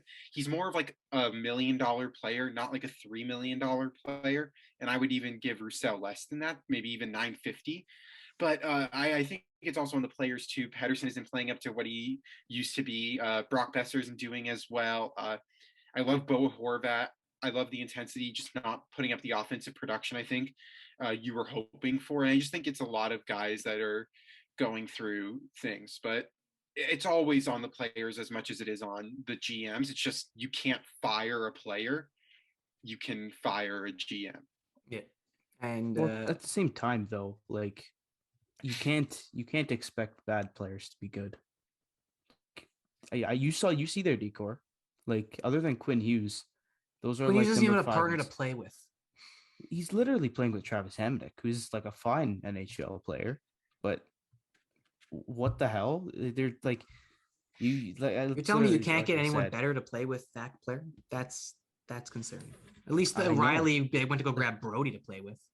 But I wonder if like the AHL, all like the best 6 AHL defensemen versus like the Vancouver Canucks defensemen, I'm genuinely curious which would be a better decor. Like I seriously think it'd be a debate because like, come on. Oh, it's brutal. Come on. That's tier awful. 1. What you need to fix when you get there. New GM, if there is going to be one, or anything. Something has to happen within trade deadline, maybe even before that, Christmas, whatever. Changes need to happen in Vancouver. I don't know. I kind of want to move to Philly because these two teams are very similar. Evan's itching to talk about the Philadelphia Flyers. Yeah, I got dinner soon, so I want. Oh, he's got dinner on the table. Okay, I want to get points on Philly and Florida, and then get out of here. All right. You're staying for the trivia. Come on now, it's getting intense. He's all the way that far back. I don't even think there's a reason for this. There's no hope. I thought he's given up, throwing the towel. Anyways, we'll see how we do on time. But again, Vancouver, you have things that need to start clicking now. And it's all, let me just assure you this. We saw this in the beginning of the season with the Maple Leafs. This is what you can maybe take away from the Toronto Maple Leafs side of it. Things can get just as good as they got just as bad. Your whole season to start was garbage. You're sitting dead last in the Pacific, I believe, or something around there. You're not very, your standings, in the standings, you're pretty bad. It can go just as good, just as fast as it was bad. So take that with some confidence. Let it ensure you that things can be okay. I know Vancouver fans think that the sky is falling, but I can assure you it will all work all right. And let's see if Boudreau is the right man for the job, as we all say he is. But again, let's move to Philadelphia because there's a coaching change there that is just as important as the Vancouver Canucks across the border. So Alain, Adamo, say it for me. Vigneault. Alain Vigneault fired this morning and will be replaced by intern head coach Mike Yeo. This comes in light of a 7-1 blowout. horrible blowout on home soil to the Lightning yesterday amidst an 8-game losing skid in which the team has been outscored 37-13. So last year was a big defensive problem. Defense couldn't, like, pucks were just constantly flying in the back of their net. I remember there was two games back to back where they surrendered almost more than 8 goals. That's how bad it was. Carter Hart was ridiculously bad, and it's no different this season. Do the problems in Philly run deeper than the bench? Management, and we were talking about this on the pre-show, me and you, Jared. Management has to be brought into question here because it was such a positive offseason. They were graded so high on so many people's lists. They brought in pieces that were so positive, improved them on paper, but it's producing this. Like, it's nothing that we sort of thought we'd see. Evan, man, just take it away. You want to say much. I disagree with you. I don't think it has anything to do with management. It has everything to do with the players, because this has been a common theme in Philadelphia where they're firing coaches. And you got to look at the roster. It hasn't really switched over time. And, there's been talks about Claude Giroux getting traded. I think that's something that could possibly happen. I think it would be horrible for the franchise because that's your leader and that's your voice in the locker room. And, but I would say that one of the questionable moves that they made that hasn't worked out in their favor was trading Jakob Voracek for Cam Atkinson 1-for-1. Because when you look at the stats, Jakob Voracek, no surprise, has 19 assists in 23 games with Columbus, and Cam Atkinson has 8 goals in 22 games with the Philadelphia Flyers. So it's not a management. Like, you think that trade would, I was very shocked by the move because I didn't think Jakob Voracek was hurting the team in any way. I thought he was keeping them afloat. He was a great power play guy, kind of like a David Krejci on the power play, just really good at finding that open man. And look, I think they need to trade Claude Giroux now that I'm thinking of it, because you need something that's going to shock the franchise, because nothing is going right for them. They made it to the Cup final a decade and so long ago, but since then they haven't really had any playoff success. And the one thing, they've just been letting guys go rather than bringing new guys in. They let Mike Richards and Jeff Carter go, and they ended up winning Stanley Cups in LA. And then you let Voracek go, and the success he's continuing to have. And look, the Travis Konechny is a guy that I'm thinking of because he had a great year 2 years ago, but he's kind of hasn't been the same player since. So now I'm starting to view that as a fluke season for him. Not like a fluke season, but just a year where he was extremely hot and now he's not. And I don't like the guys they have up the middle. Nolan Patrick wasn't a great draft pick, and you look at the guys that were picked behind him, guys like Nick Suzuki was a draft pick that went after Nolan Patrick. They would love to have him as a second center behind Claude Giroux. That would definitely be a lot better. This might sound crazy. I think it's a time for a rebuild. I didn't like the Carter Hart signing. I think it was way too much commitment for a goalie that wasn't great last year. They just got pumped 7-4 against the Colorado Avalanche. I think it is time for a rebuild and similar to Jack Eichel, look, you're going to get the most assets for Claude Giroux. I think it's time to trade him because they're not getting any younger and they're not getting any greater. They're not a good team right now, and their goaltending is horrible, to say the least. You've Martin Jones and Carter Hart. There's so much wrong. I think it's time for a rebuild, and similar to Buffalo, I think it's time to trade Claude Giroux. You could definitely get a first-round pick for him if you're targeting draft capital, which I think you should be, especially in a rebuild. I think at this point there's no point in getting name-brand players on your team. I think you would rather take 2 first-round picks than another name-brand player. So that's where I stand on it. I'm tired of them firing head coaches because it doesn't matter. It's not changing anything. No, it's the same record they play. No problem. It was a great spiel. No, it's the same record that they play every single year. Like, there's nothing going well for them right now. There hasn't ever really been stuff going well for them. Even when they made it to that Stanley Cup, Jesus, the playoffs a couple of years ago, and got the floor wiped with them. Like, there's nothing really that wows me about this team. And I really thought it would be the opposite of that when they brought in so many guys in the offseason. Like, Evan, I want to ask you just briefly, yes or no. Did you think the offseason was was it a good offseason that they had? Like, did they do everything they had to do, or was it a step backwards? No, I think when we did I don't know, remember. I don't even remember. my That's draft. why. I don't remember what my offseason ranking was, but I'm going to say it was an F because I didn't think giving Carter, I don't know, Jared, yeah, whatever. He's giving it wasn't good at all. And it's evident right now. Like, when you fire your coaches and stuff, like, it doesn't mean your team's doing well. You don't see Tampa firing John Cooper. And I also just thought the dollars that they gave Carter Hart, and also just the commitment that they gave, I don't think that was really warranted. I think they were hoping that last season would have been COVID year, not a lot. Exactly. Just a lot's happening all at once. And especially as a goaltender, where your mindset is just so much different than of a player. Like, it's just, you didn't know what was going on. I don't know. Like, I know they brought in Ryan Ellis, but he doesn't even play. Look, I love Ryan Ellis. I think the reason why he was such a great offensive defenseman was his deep partner, and he could pass it to Yossi. And then, like, if you notice, like, Ryan Ellis was getting a lot of secondary assists. Like, he was getting a lot of hockey assists. He wasn't getting the primary assist. He wasn't getting the goal. So I just don't think it worked out as well as they. Or crap, who was it? Ristolainen. Mm-hmm. He just scored his first. Yeah. Like, look, that's why I give them an F, because Ristolainen isn't even a great offensive defenseman. Like, he's not even. He's a guy. Bonus. Like, that's not a good thing if you're trying to bring someone in. So that's why I think it's an F.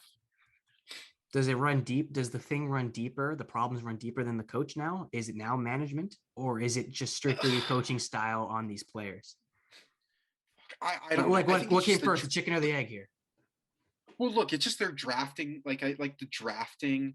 Like, Nolan Patrick, obviously he was great coming out of juniors, and everyone even thought that he could have been over Nico Hischier. And in retrospect, I don't think anyone predicted Nick Suzuki to be a number one center by year 3. Like, I definitely thought that would have taken more time for him to develop. I think it's really time to throw in the towel here. If they do the playoffs, which I don't think they will, they're going to get swept. And like I say, like, if you're going to suck, then just suck. Like, sell to your fans, like, look, we've had a great record.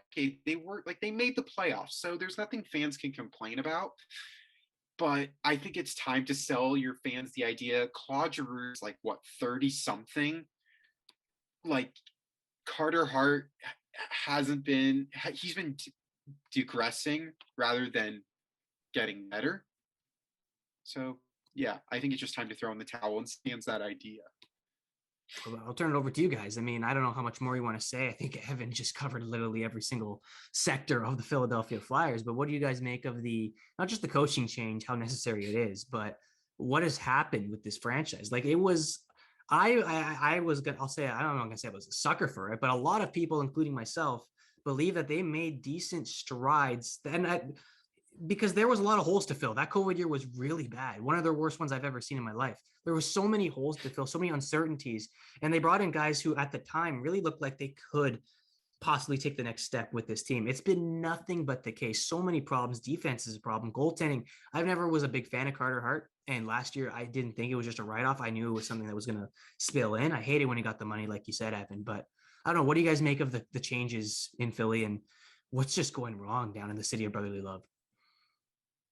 I'm going to say I completely agree with Evan in the sense that it's on the players right now, because I do think there are an at least somewhat talented team. I think they have good talent there.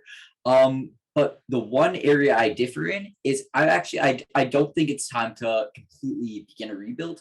I'm more on the mindset of a retool is the better solution, because I think they have enough talent there that their course of action can be taking their talent and flipping it for new talent. I think completely taking that talent and selling it for draft picks and whatever would completely crumble the team. And as much as, yes, it could maybe pay off in 5 or 10 years from now, I think they have enough talent there that they could be a few changes away from being competitive sooner than that. So I'd say a retool is the best course of action, in my opinion. But yeah, right now it just seems like a team that I can't exactly pinpoint exactly what's going on. I think goaltending is a huge factor. But in general, just they have talent there. They were my pick to be one of the top teams in the Metro. I really liked their team going into the season, but just everything's gone wrong there. The players aren't playing like we expect them to be. Their goaltending is slacking and just nothing's working out. I think firing their coach was the right move because when you lose 8 in a row, you have to do something to kind of motivate them. And again, they just lost tonight 7-5. So something's wrong with the team right now, how they're playing. I think they have the talent, but it's completely not working. The one thing I'm going to say about what Evan was saying, though, I think giving them an F on their offseason is a very recency bias kind of thing. That's very much grading them based on how they've been in the season. I think if you were to talk about this back in September, I think there's no way anyone was giving them an F. Yes, you could say, oh, maybe it wasn't an A. You could poke holes in the moves they made. I gave them a C- or something. It's still I didn't give them Yeah, and I think that was fair. I think I probably gave them a B- is what I'm thinking. I gave them I think you did. Yeah, I'm just saying now, turning around and being looking back only a few months later, it was completely an F. They failed, whatever. Yes, it hasn't worked out. So you could say it's failed to work out right now. But to say in general, back in September, I would have given them an F, that isn't true. They made moves that at the time they thought would lead to their success. And they convinced a lot of people, me being one of them. I was very convinced in this Philadelphia Flyers team. I think they gathered enough talent. I really like their offense. I think their defense, while it wasn't stellar, it's definitely solid. I don't hate their defense looking at it right now on daily faceoff. They have, in my opinion, a fairly talented team. I don't think they should be nearly as bad as they've been so far.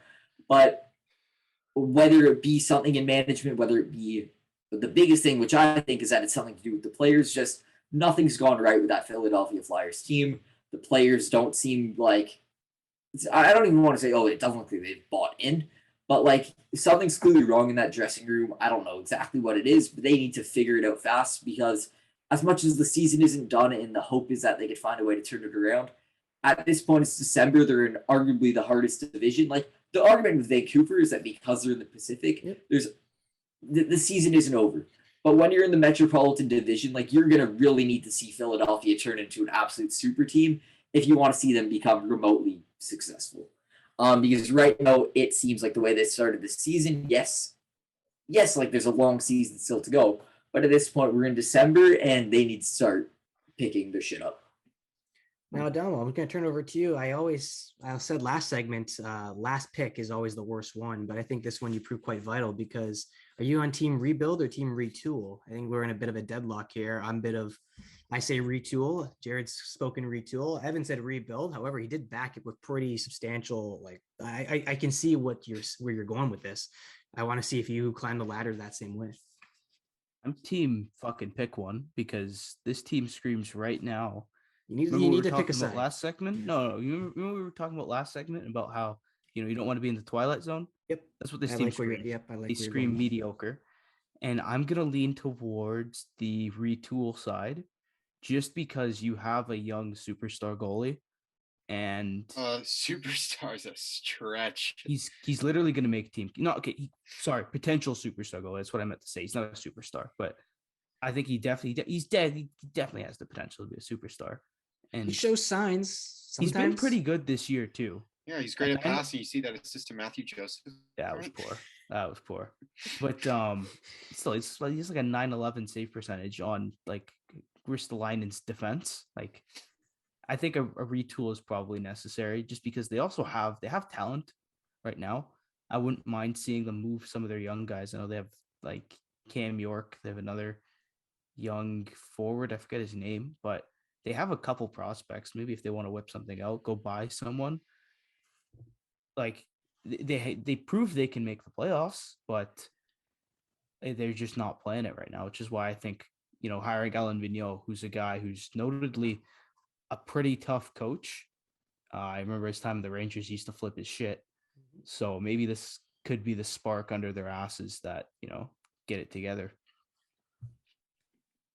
This is where I disagree with the whole retool thing, because the only way, like, you're not trading Cam York. His value's way too high, and the potential for him to have a 12-year, 13-year NHL career is very high as well. The Flyers are as close to the playoffs as you two think they are, or I don't know, Mario, what your stance on is either. I don't think they're as close to the playoffs as, and it's also regardless of the Metropolitan, the NHL season's back where every team's playing everyone, so it's not like anyone's schedule is as difficult. Like, you're playing all other 31 NHL teams, and the separation between where the Flyers are now and where the second wildcard team is also 7 points, so it's even less than Vancouver. I just don't think, like, the moment you say goaltending's an issue should gas any hope of you continuing throughout, like, the entire 82 or a quarter through the season, that your goaltending's an issue. It's very hard to replace goaltending without replacing what you're hoping to eventually keep. Like, there are not a lot of teams out there are willing to trade their goalies. Like, that's something, like, goalie's the one position where you either need to draft or hope free agency. Like, it's hard to trade for a goalie while keeping what you want to keep. And I disagree trading Cam York, because I think he has the potential to be their next number one defenseman in 2 to 3 years. The offensive upside with him is a lot higher than Ristolainen's is, and we've seen that through his time at the NTDP. And the reason why I said Claude Giroux is because he's 33, and it's very similar to what's going on in LA right now, where Doughty and Kopitar are 35 years old. I think they should trade them. Like, and I'm the biggest, like, I fucking named my dog Kopi. Like, I'm the biggest Kopitar fan ever. I think they need to trade them, because by the time guys like I know we're getting sidetracked, but by the time guys like Byfield, Brant Clark, Tyler Madden, Alex Turcotte, by the time they develop, Kopitar is going to be retired, and Drew Doughty is going to be shortly following him. So I don't think, like, I think they need to follow in that direction where you realize you have the young talent. You just need to trade it. And I mean, old guys. This is the situation. Like, it's a weird topic, because I reside in retool, because I think if you rebuild, you're just erasing everything you just did that last offseason. They traded a bunch of draft picks for, like, even that Ristolainen one. I disagree with that. I thought it was a really garbage trade when I saw it. You're trading for Ristolainen, and like, for all those picks, you can't go back. You can't just backtrack with that. Evan, I do agree, however, and this is what I'm trying to figure out in my mind. Where does the value lie for Claude Giroux? Like, I think he should most definitely be flipped. He's getting too old. I think he's outlived his tenure in Philly. Everyone gets he's the leader. Everyone gets that, but you could move on from a leader and still be a decent team. And I do think. Sorry, go. No. I've been talking a lot. You go. No. That's, like, what I want to see them trade. I think we're on the same page with this. I want to see them get rid of Claude Giroux. I don't think he serves a purpose anymore on this team. With the direction that this group is going, I don't see him being still in the mix in one. I'll go as close as 1 year, 2 years, 3 years, whatever it is. I don't see him being in there. Yeah, I just want to make this brief before we go to Florida. The issue with Claude Giroux is, one, he has a no move clause, so he needs to waive that. He needs to waive that in order to get traded. And if he does, I believe he would want to go to a contender just because of age, and he hasn't hoisted Lord Stanley yet. And then in terms of assets of what gets returned, it's all on what obviously, like, what the team, like, whoever he gets traded to wants, but also, like, what Philly is eyeing. And I feel like Philly's eyeing draft capital. I was about to say young prospects. I was about to say that. Yeah, it's what Philly wants. But I don't know what, like, I don't know what team he would go to that's a contender that has the cap space and would make, like, I'm it's hard to find a team that wants like Claude Giroux. Like, what is he? No, Really? everyone Claude Giroux is a He's fantastic a player. fantastic player. He's a leader. It's just a matter of where the hell does he go that Vegas he can't, Colorado he can't, Boston no way they're there is this one team from Ontario, where he's from. I don't know. he has what we want. He pushed the envelope. He's making I was going as we speak. He is a unrestricted free agent next year, so it would be a rental. If he's a UFA next year, then he's gone. Then never mind. Well, that's even better then trade him now. Well, yeah, Jared. Yeah. Toronto. I think we're on to something. But Brandon Pridham knows what the fuck he's doing. But if you're the Leafs, then who do you trade? Oh, who cares? Dustin Hall and a 7th round pick. The trade is 1-for-1. I honestly don't know, but if you're able to trade to Claude Giroux, then one of your core 4 has to go. False. There's salary retention. Ooh. I don't know, but that's top 4 for Claude Giroux. No, I'd never do that. No. I'd move probably. Kerfoot. But if you're the Leafs, Kerfoot probably is the guy. But if you're the Leafs and you want them to retain salary, to retain at least 70%. Well, you can only retain 50%. So I don't even know if the Flyers would do that, considering then the Leafs have to offer more. If the Flyers are still shit, and they retain half, but then the Leafs have to offer more because if cares, give them a first, Kerfoot a first, and I don't want to say Amarov. I don't know if they do Kerfoot in a first for no, and a prospect, because if they still suck and they want to go the rebuilding route, we have a shit ton of prospects that eventually I think we need to start moving these prospects. I would do it. Kerfoot a first, and who's one of our B+. Better not be Matthew Nice. I'll say that. Have you guys seen this kid? He's been unbelievable. I don't think Toronto makes sense. That's without giving up a piece of your core 4, because why would we give up a piece of our core 4 for our rental though? Who's 34? But here's so you're gonna, but this is the same issue with Nick Foligno, where you gave up a first-round pick and then you couldn't even re-sign him. But Nick Foligno we knew sucked. Claude Giroux we knew is good. Here's the issue though. But if you're giving up a first-round pick for a rental, then it doesn't make sense. Giroux drives a harder bargain. Guys, Tampa fucking paid a first for Barclay Goodrow. They paid a first for Blake Coleman. Okay, but that's different though, because Barclay Goodrow was with the team longer. He's a 4th liner. Doesn't matter. But that doesn't matter. You have to pay. You pay for it. He brings so much. We can't resign him? Who say we can't resign Giroux? The salary cap.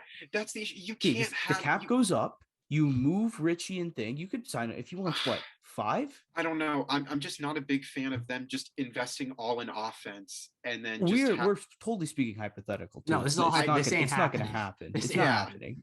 If it does, the Leafs, once the cap goes up, they need to fucking spend on defense. Oh, they have much more pressing issues to deal with right now. And get a goalie that isn't a glass jar, bro. Also true. Mrazek. He's got goals. Jared giving me that face for it. That dude's played 1.5. No. I initially, when he said get a goaltender, I thought you were talking about Campbell, and I was ready to flip. And then I thought about it for a second. I'm like, oh, never mind. You're talking about Mrazek. That is a valid point. We have a backup. Boy, Mario heard me 100 times. Longevity, durability. Durability will be a concern for this year. It's memorized in my head. But again, right. I think, we're just looking at hypotheticals here. I think we could have a full other discussion on a full other episode of hypotheticals. But the one hypothetical that isn't really that much of a fantasy is that Philly's got to get their stuff together. They got to pick a side, like Adamo said. I think that's first and foremost. I think this coaching change is going to show which side of the tracks you're going to lie on. Do you want to rebuild? Do you want to retool? And do you want to sit in that twilight zone? I love the term because I love watching the twilight zone. But if you want to sit there, then I think rebuilding is the right route for you. If you want to go for it, and the Metro is a tight division. It's not like Vancouver here.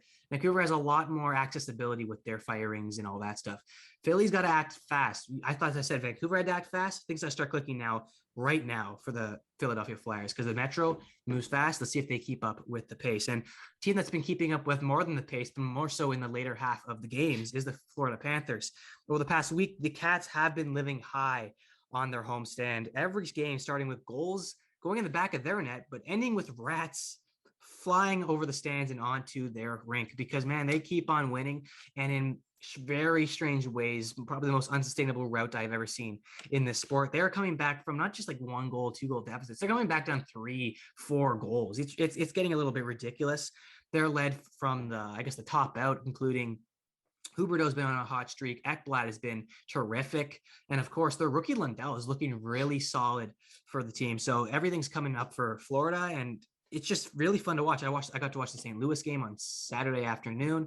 That was a great game to watch. I got to see some of the highlights. We talked about it last week with the Washington Capitals, them clawing their way back and winning in regulation. So everything's looking up for the Florida Panthers, and they're finding more ways to win, which is never a bad thing for a team at their in their realm.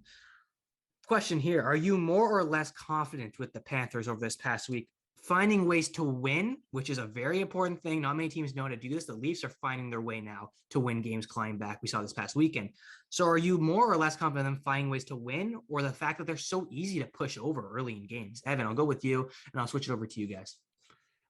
Well, look, I'm not like, they played great on Saturday versus St. Louis. They did. Russo was a monster. He was making clutch saves for the Blues, and also credit to the Blues overall. Like that, they played a very tight defensive game, a Craig Berube type game, and just got unlucky in the shootout. I can't remember who they played before. I'm trying to remember.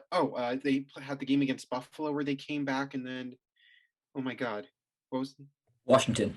Oh, Washington. Also another great game. A thriller. And I think their depth, look, I was thinking about this before I hopped onto the Zoom. I think they're the most elite team in the NHL, and I think Vegas is second once Jack Eichel is healthy.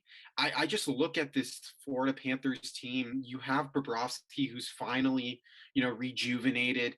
He's playing really well. You have Spencer Knight in your back pocket, although he's had a couple blunder games. It's all part of getting accustomed to the NHL.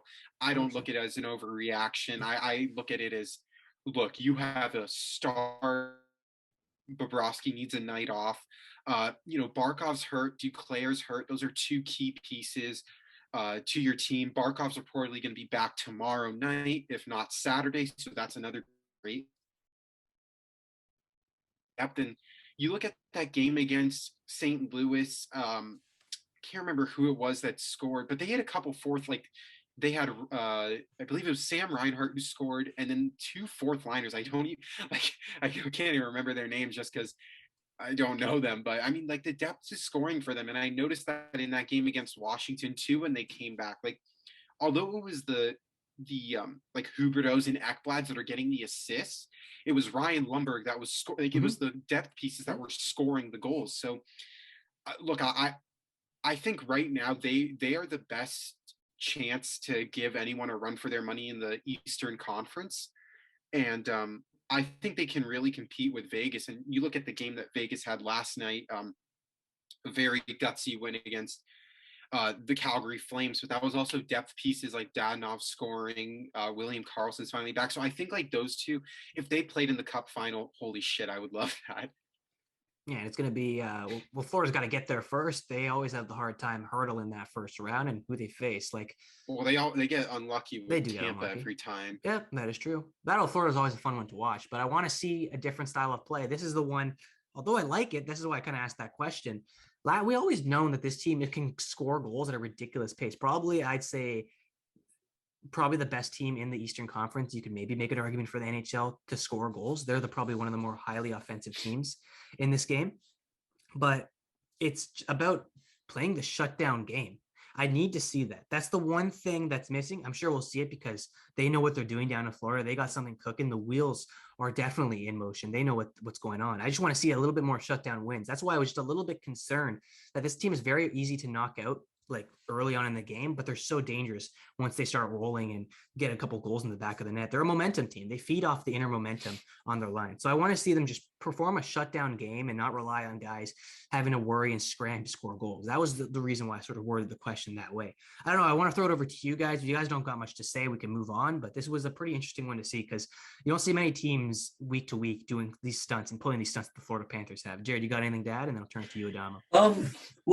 So I am a little bit bit conflicted because it definitely shows something that their defense isn't absolutely shutting teams down as they were earlier in the year. So there's definitely some question marks that could be brought up about how the defense is doing.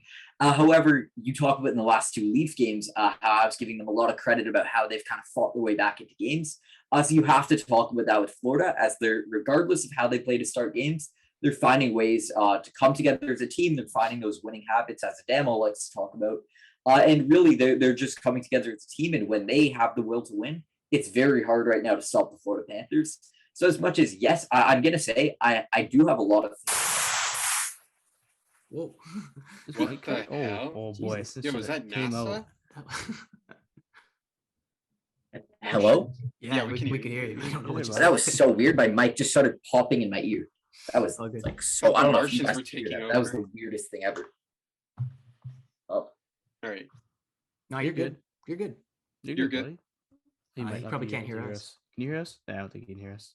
it keeps. But I don't know what the hell just happened. Could you guys hear me again? Yeah. Yeah, we can hear you. Can you hear Yeah. us?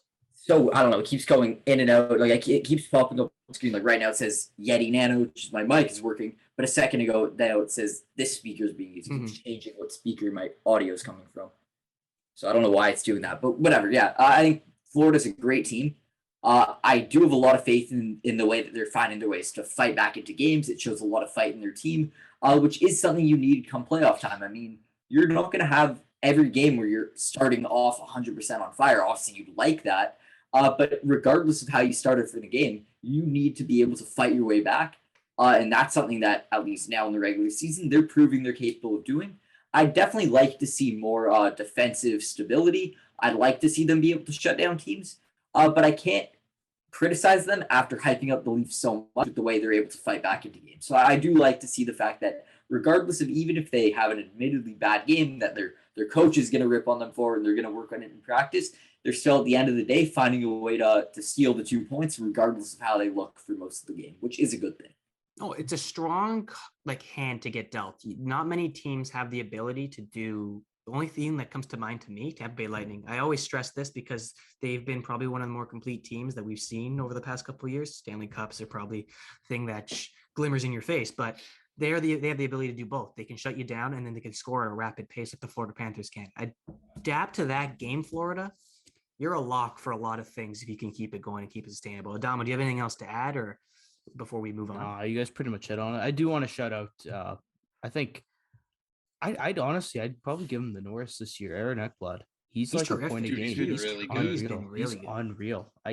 No, his stats have It's been good for really Canada since- too. Canada's they're going to be stacked on defense. Goaltending not so much, but I'm excited. But no, to He's your been point, Ekblad definitely stood up once Barkov went out, like offensively. Oh yeah, he's been fantastic. He's been fantastic. He's really mobile for a big guy too. Like he's really come into 3 that. points in 24 games, a plus 21. Oh my God! Wow. Yeah, he's really Like- come into that offensive defenseman, like first overall pick, hype. 6 points in his last 3 games. Just my God, wow. Yeah. But again, production from every end of the ice. That's what you need to be a dominant team in the NHL. They are probably one of the more dominant teams. Florida will beat Tampa this year if they meet in the playoffs. Florida will definitely. I think Florida could take Tampa in 6 games if they met in the playoffs. Add that to your clip list, baby. That is not bold, but I want to see if it comes to fruition. Like that's interesting. Yeah, like Tampa just lost. Tampa lost a lot of their a lot of their depth pieces that like Blake Coleman and Yanni Gord that helped them win the past 2 years. They don't have them anymore, and I really like the additions that Florida had. I think it could go. I think Florida can win in 6. I'd love to have this conversation when we hit the road a little bit later in the season, see what's going on down there. But I think we'll just put the icing on the cake here, put the bow on it, and send it in the mail because we got this big segment coming up, the one we're all looking forward to. And man, we got a lot of uncertainties here. Evan, man, you got to get your stuff together because you need to come back. I don't know Leafs history. Hey, you got to throw me a Vegas question here and there. Maybe a couple bones thrown your way in this one. Who knows? But anyways, everyone, welcome to the 6th segment of the Trivia on the Leafs Line podcast. Definitely, and assure you, it'll be a fun one nonetheless. You put on the shades. Let's hope this means something. Heading in, I believe we are at 9 for Jared. Did you get the 2 right or Adamo got the 2 right last week? Jared? I think it was you. I'm going to say Jared. No idea. So it was 9-7. Adam, you didn't get any right last week, I don't believe. No, so 9-7-5. So, oh, wow. There's in my face. Jesus. No, score heading in tonight, 9 for Jared, 7 for Adamo, 5 for Evan. So big points on the board. It's either Jared extends the lead at a pivotal and crucial point in the year, or Adamo pulls it back a little bit, gives him a bit of run for his money, and Evan, man, he's got to get the stuff clicking. Ooh, what's going on here? He's getting It's great content. Ooh, only Lord knows what he's searching for. Like Jared has so many random like pieces of clothing. I have noticed. So Big many. trust. So many random pieces of clothing. It's like watching an animal on National Geographic. Is this wallet? Tell me, he's sunglasses. He's got shades. Oh, nice. Look at this guy, Top Gun style. I would put these on, but I noticed they're like reflective, and my desk right now is a mess. So, Anyways, you know, are you guys ready to dive into it? Jared, can I get that your mic is working just so I do it? Testing. Check You're 1, good. 2. All right. Wait, it is working. It is Big working more trust. than ever. All right. Question 1 is up here. The Bruins held 3 consecutive first-round picks in 2015. Who did they take in order? I got Evan first. In order. Oh, okay. It was I think it was I remember you guys talking about this. Like, I thought you yeah. guys had I a decent know. handle. Would it be Jakob the Boer? Correct. It's Jake DeBrus that went the next one. Who's the last one? I know this. Very. This was the only one I knew, actually. That's Was insane. it? I don't know. Can I say his last name? Because I don't know his first. Say, name. I don't dare say anything. Yeah, Is it Sinishin or something? Yeah. Oh, he got it. Yeah. The comeback is being that's a great play. I wouldn't have been able to do No, that. that's an awesome one. Evan, you I got the did. point, What's baby. his first name? Like I don't know his first Zach. name. I knew his last Zach. name. Zach. Okay, I think you were I- gonna say that. Oh, no? I get the last name, but I can't get the fucking first name. All right. We'll go into question 2. That one, I knew you guys. I remember you saying you had a bit of a handle on what. Like I remember talking about it very briefly, so I wanted to see if you guys could put it to the test. Question 2. Let's see if Well, you put it I on. get the last. I know. You work in weird ways, man. For the second question here, who was the last general manager of the Vancouver Canucks before Jim Benning took over in 2014-15? This one's ahead. This one takes This you is back. ugly. No one put their hand up. Oh shit. Ooh, I don't think I've seen this before. This is ugly. I just say Can I it shouts it can I phone again. a friend? Phone a friend. Mr. Dad? Davis is hopping in. No, I will say it's a decently familiar name. Like it's not like an absolute nobody. He's been somewhat known. Yeah, I know.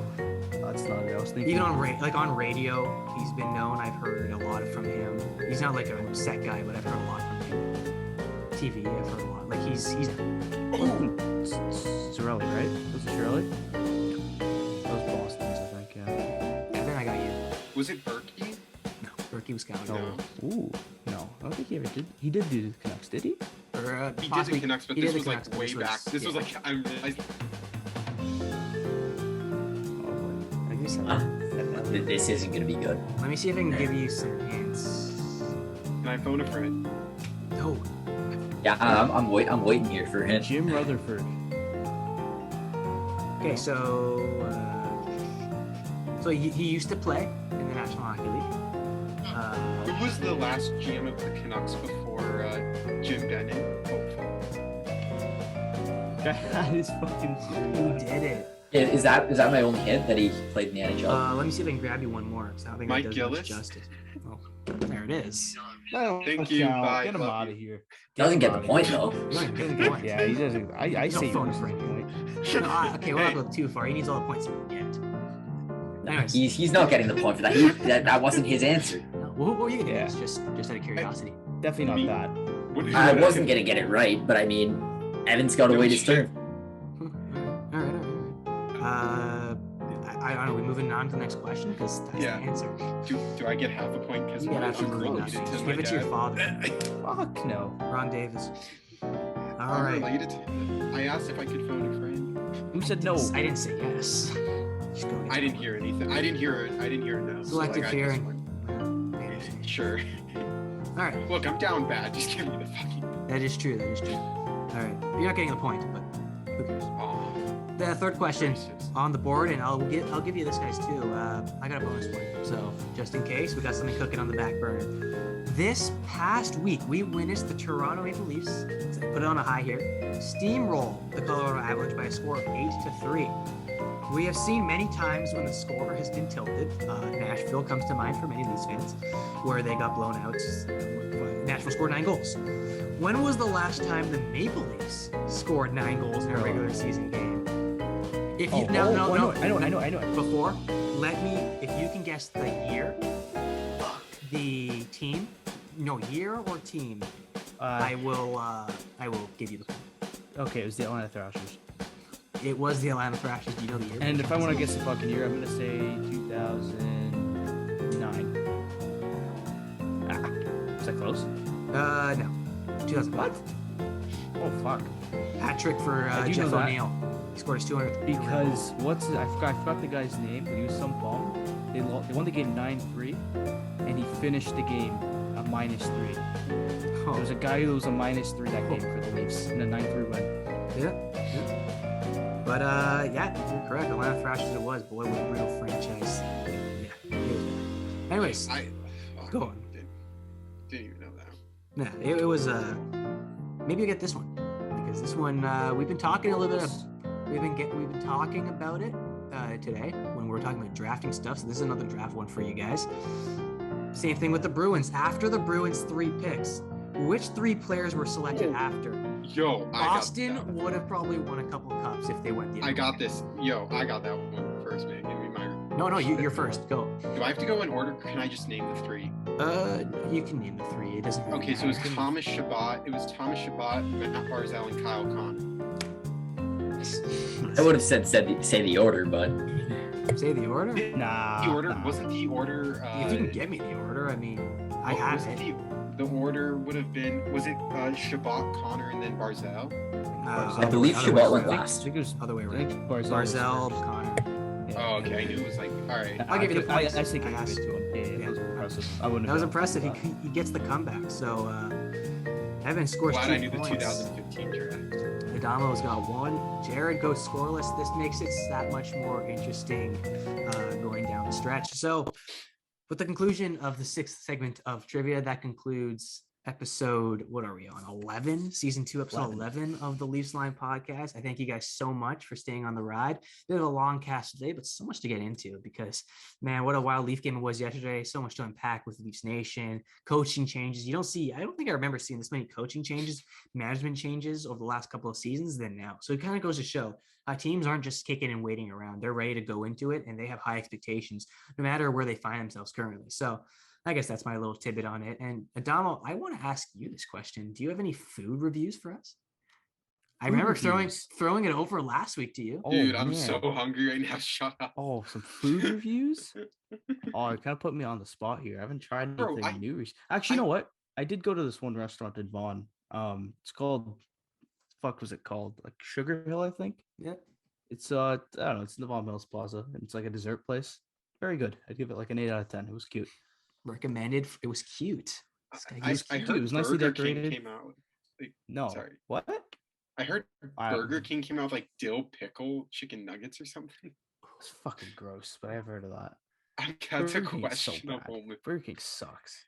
Ooh, not a BK guy. It is on the bottom. Like if I'm ranking like Canadian fast food chains in Canada, I'd rather it's have Del very not Taco Canadian. over We Burger don't King. have that. Even Taco Bell was ass though. Okay. I'll say that.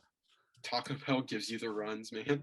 Oh, it's terrible. Yeah. All right, I gotta go eat though because I'm fucking hungry. Yeah, I don't want to. Yeah, let you go eat. So I'll just sign it off right here. Again, that concludes season 2, episode 11 of Leafs Line podcast. Thank you guys all for tuning in. Again, I am Mario Russo, joined by this wonderful group of Linemates. I'm giving the nickname now. Evan Davis, I like that. Jared Rottenberg, and Adamo Ramoli. You can catch us next week. I'm sure we'll have another wild week of hockey to dissect and analyze. But for now, there it goes. Thank you guys all for tuning in, and have a great rest of your week. Hopefully a fun one. Maple Leafs team. Cheers.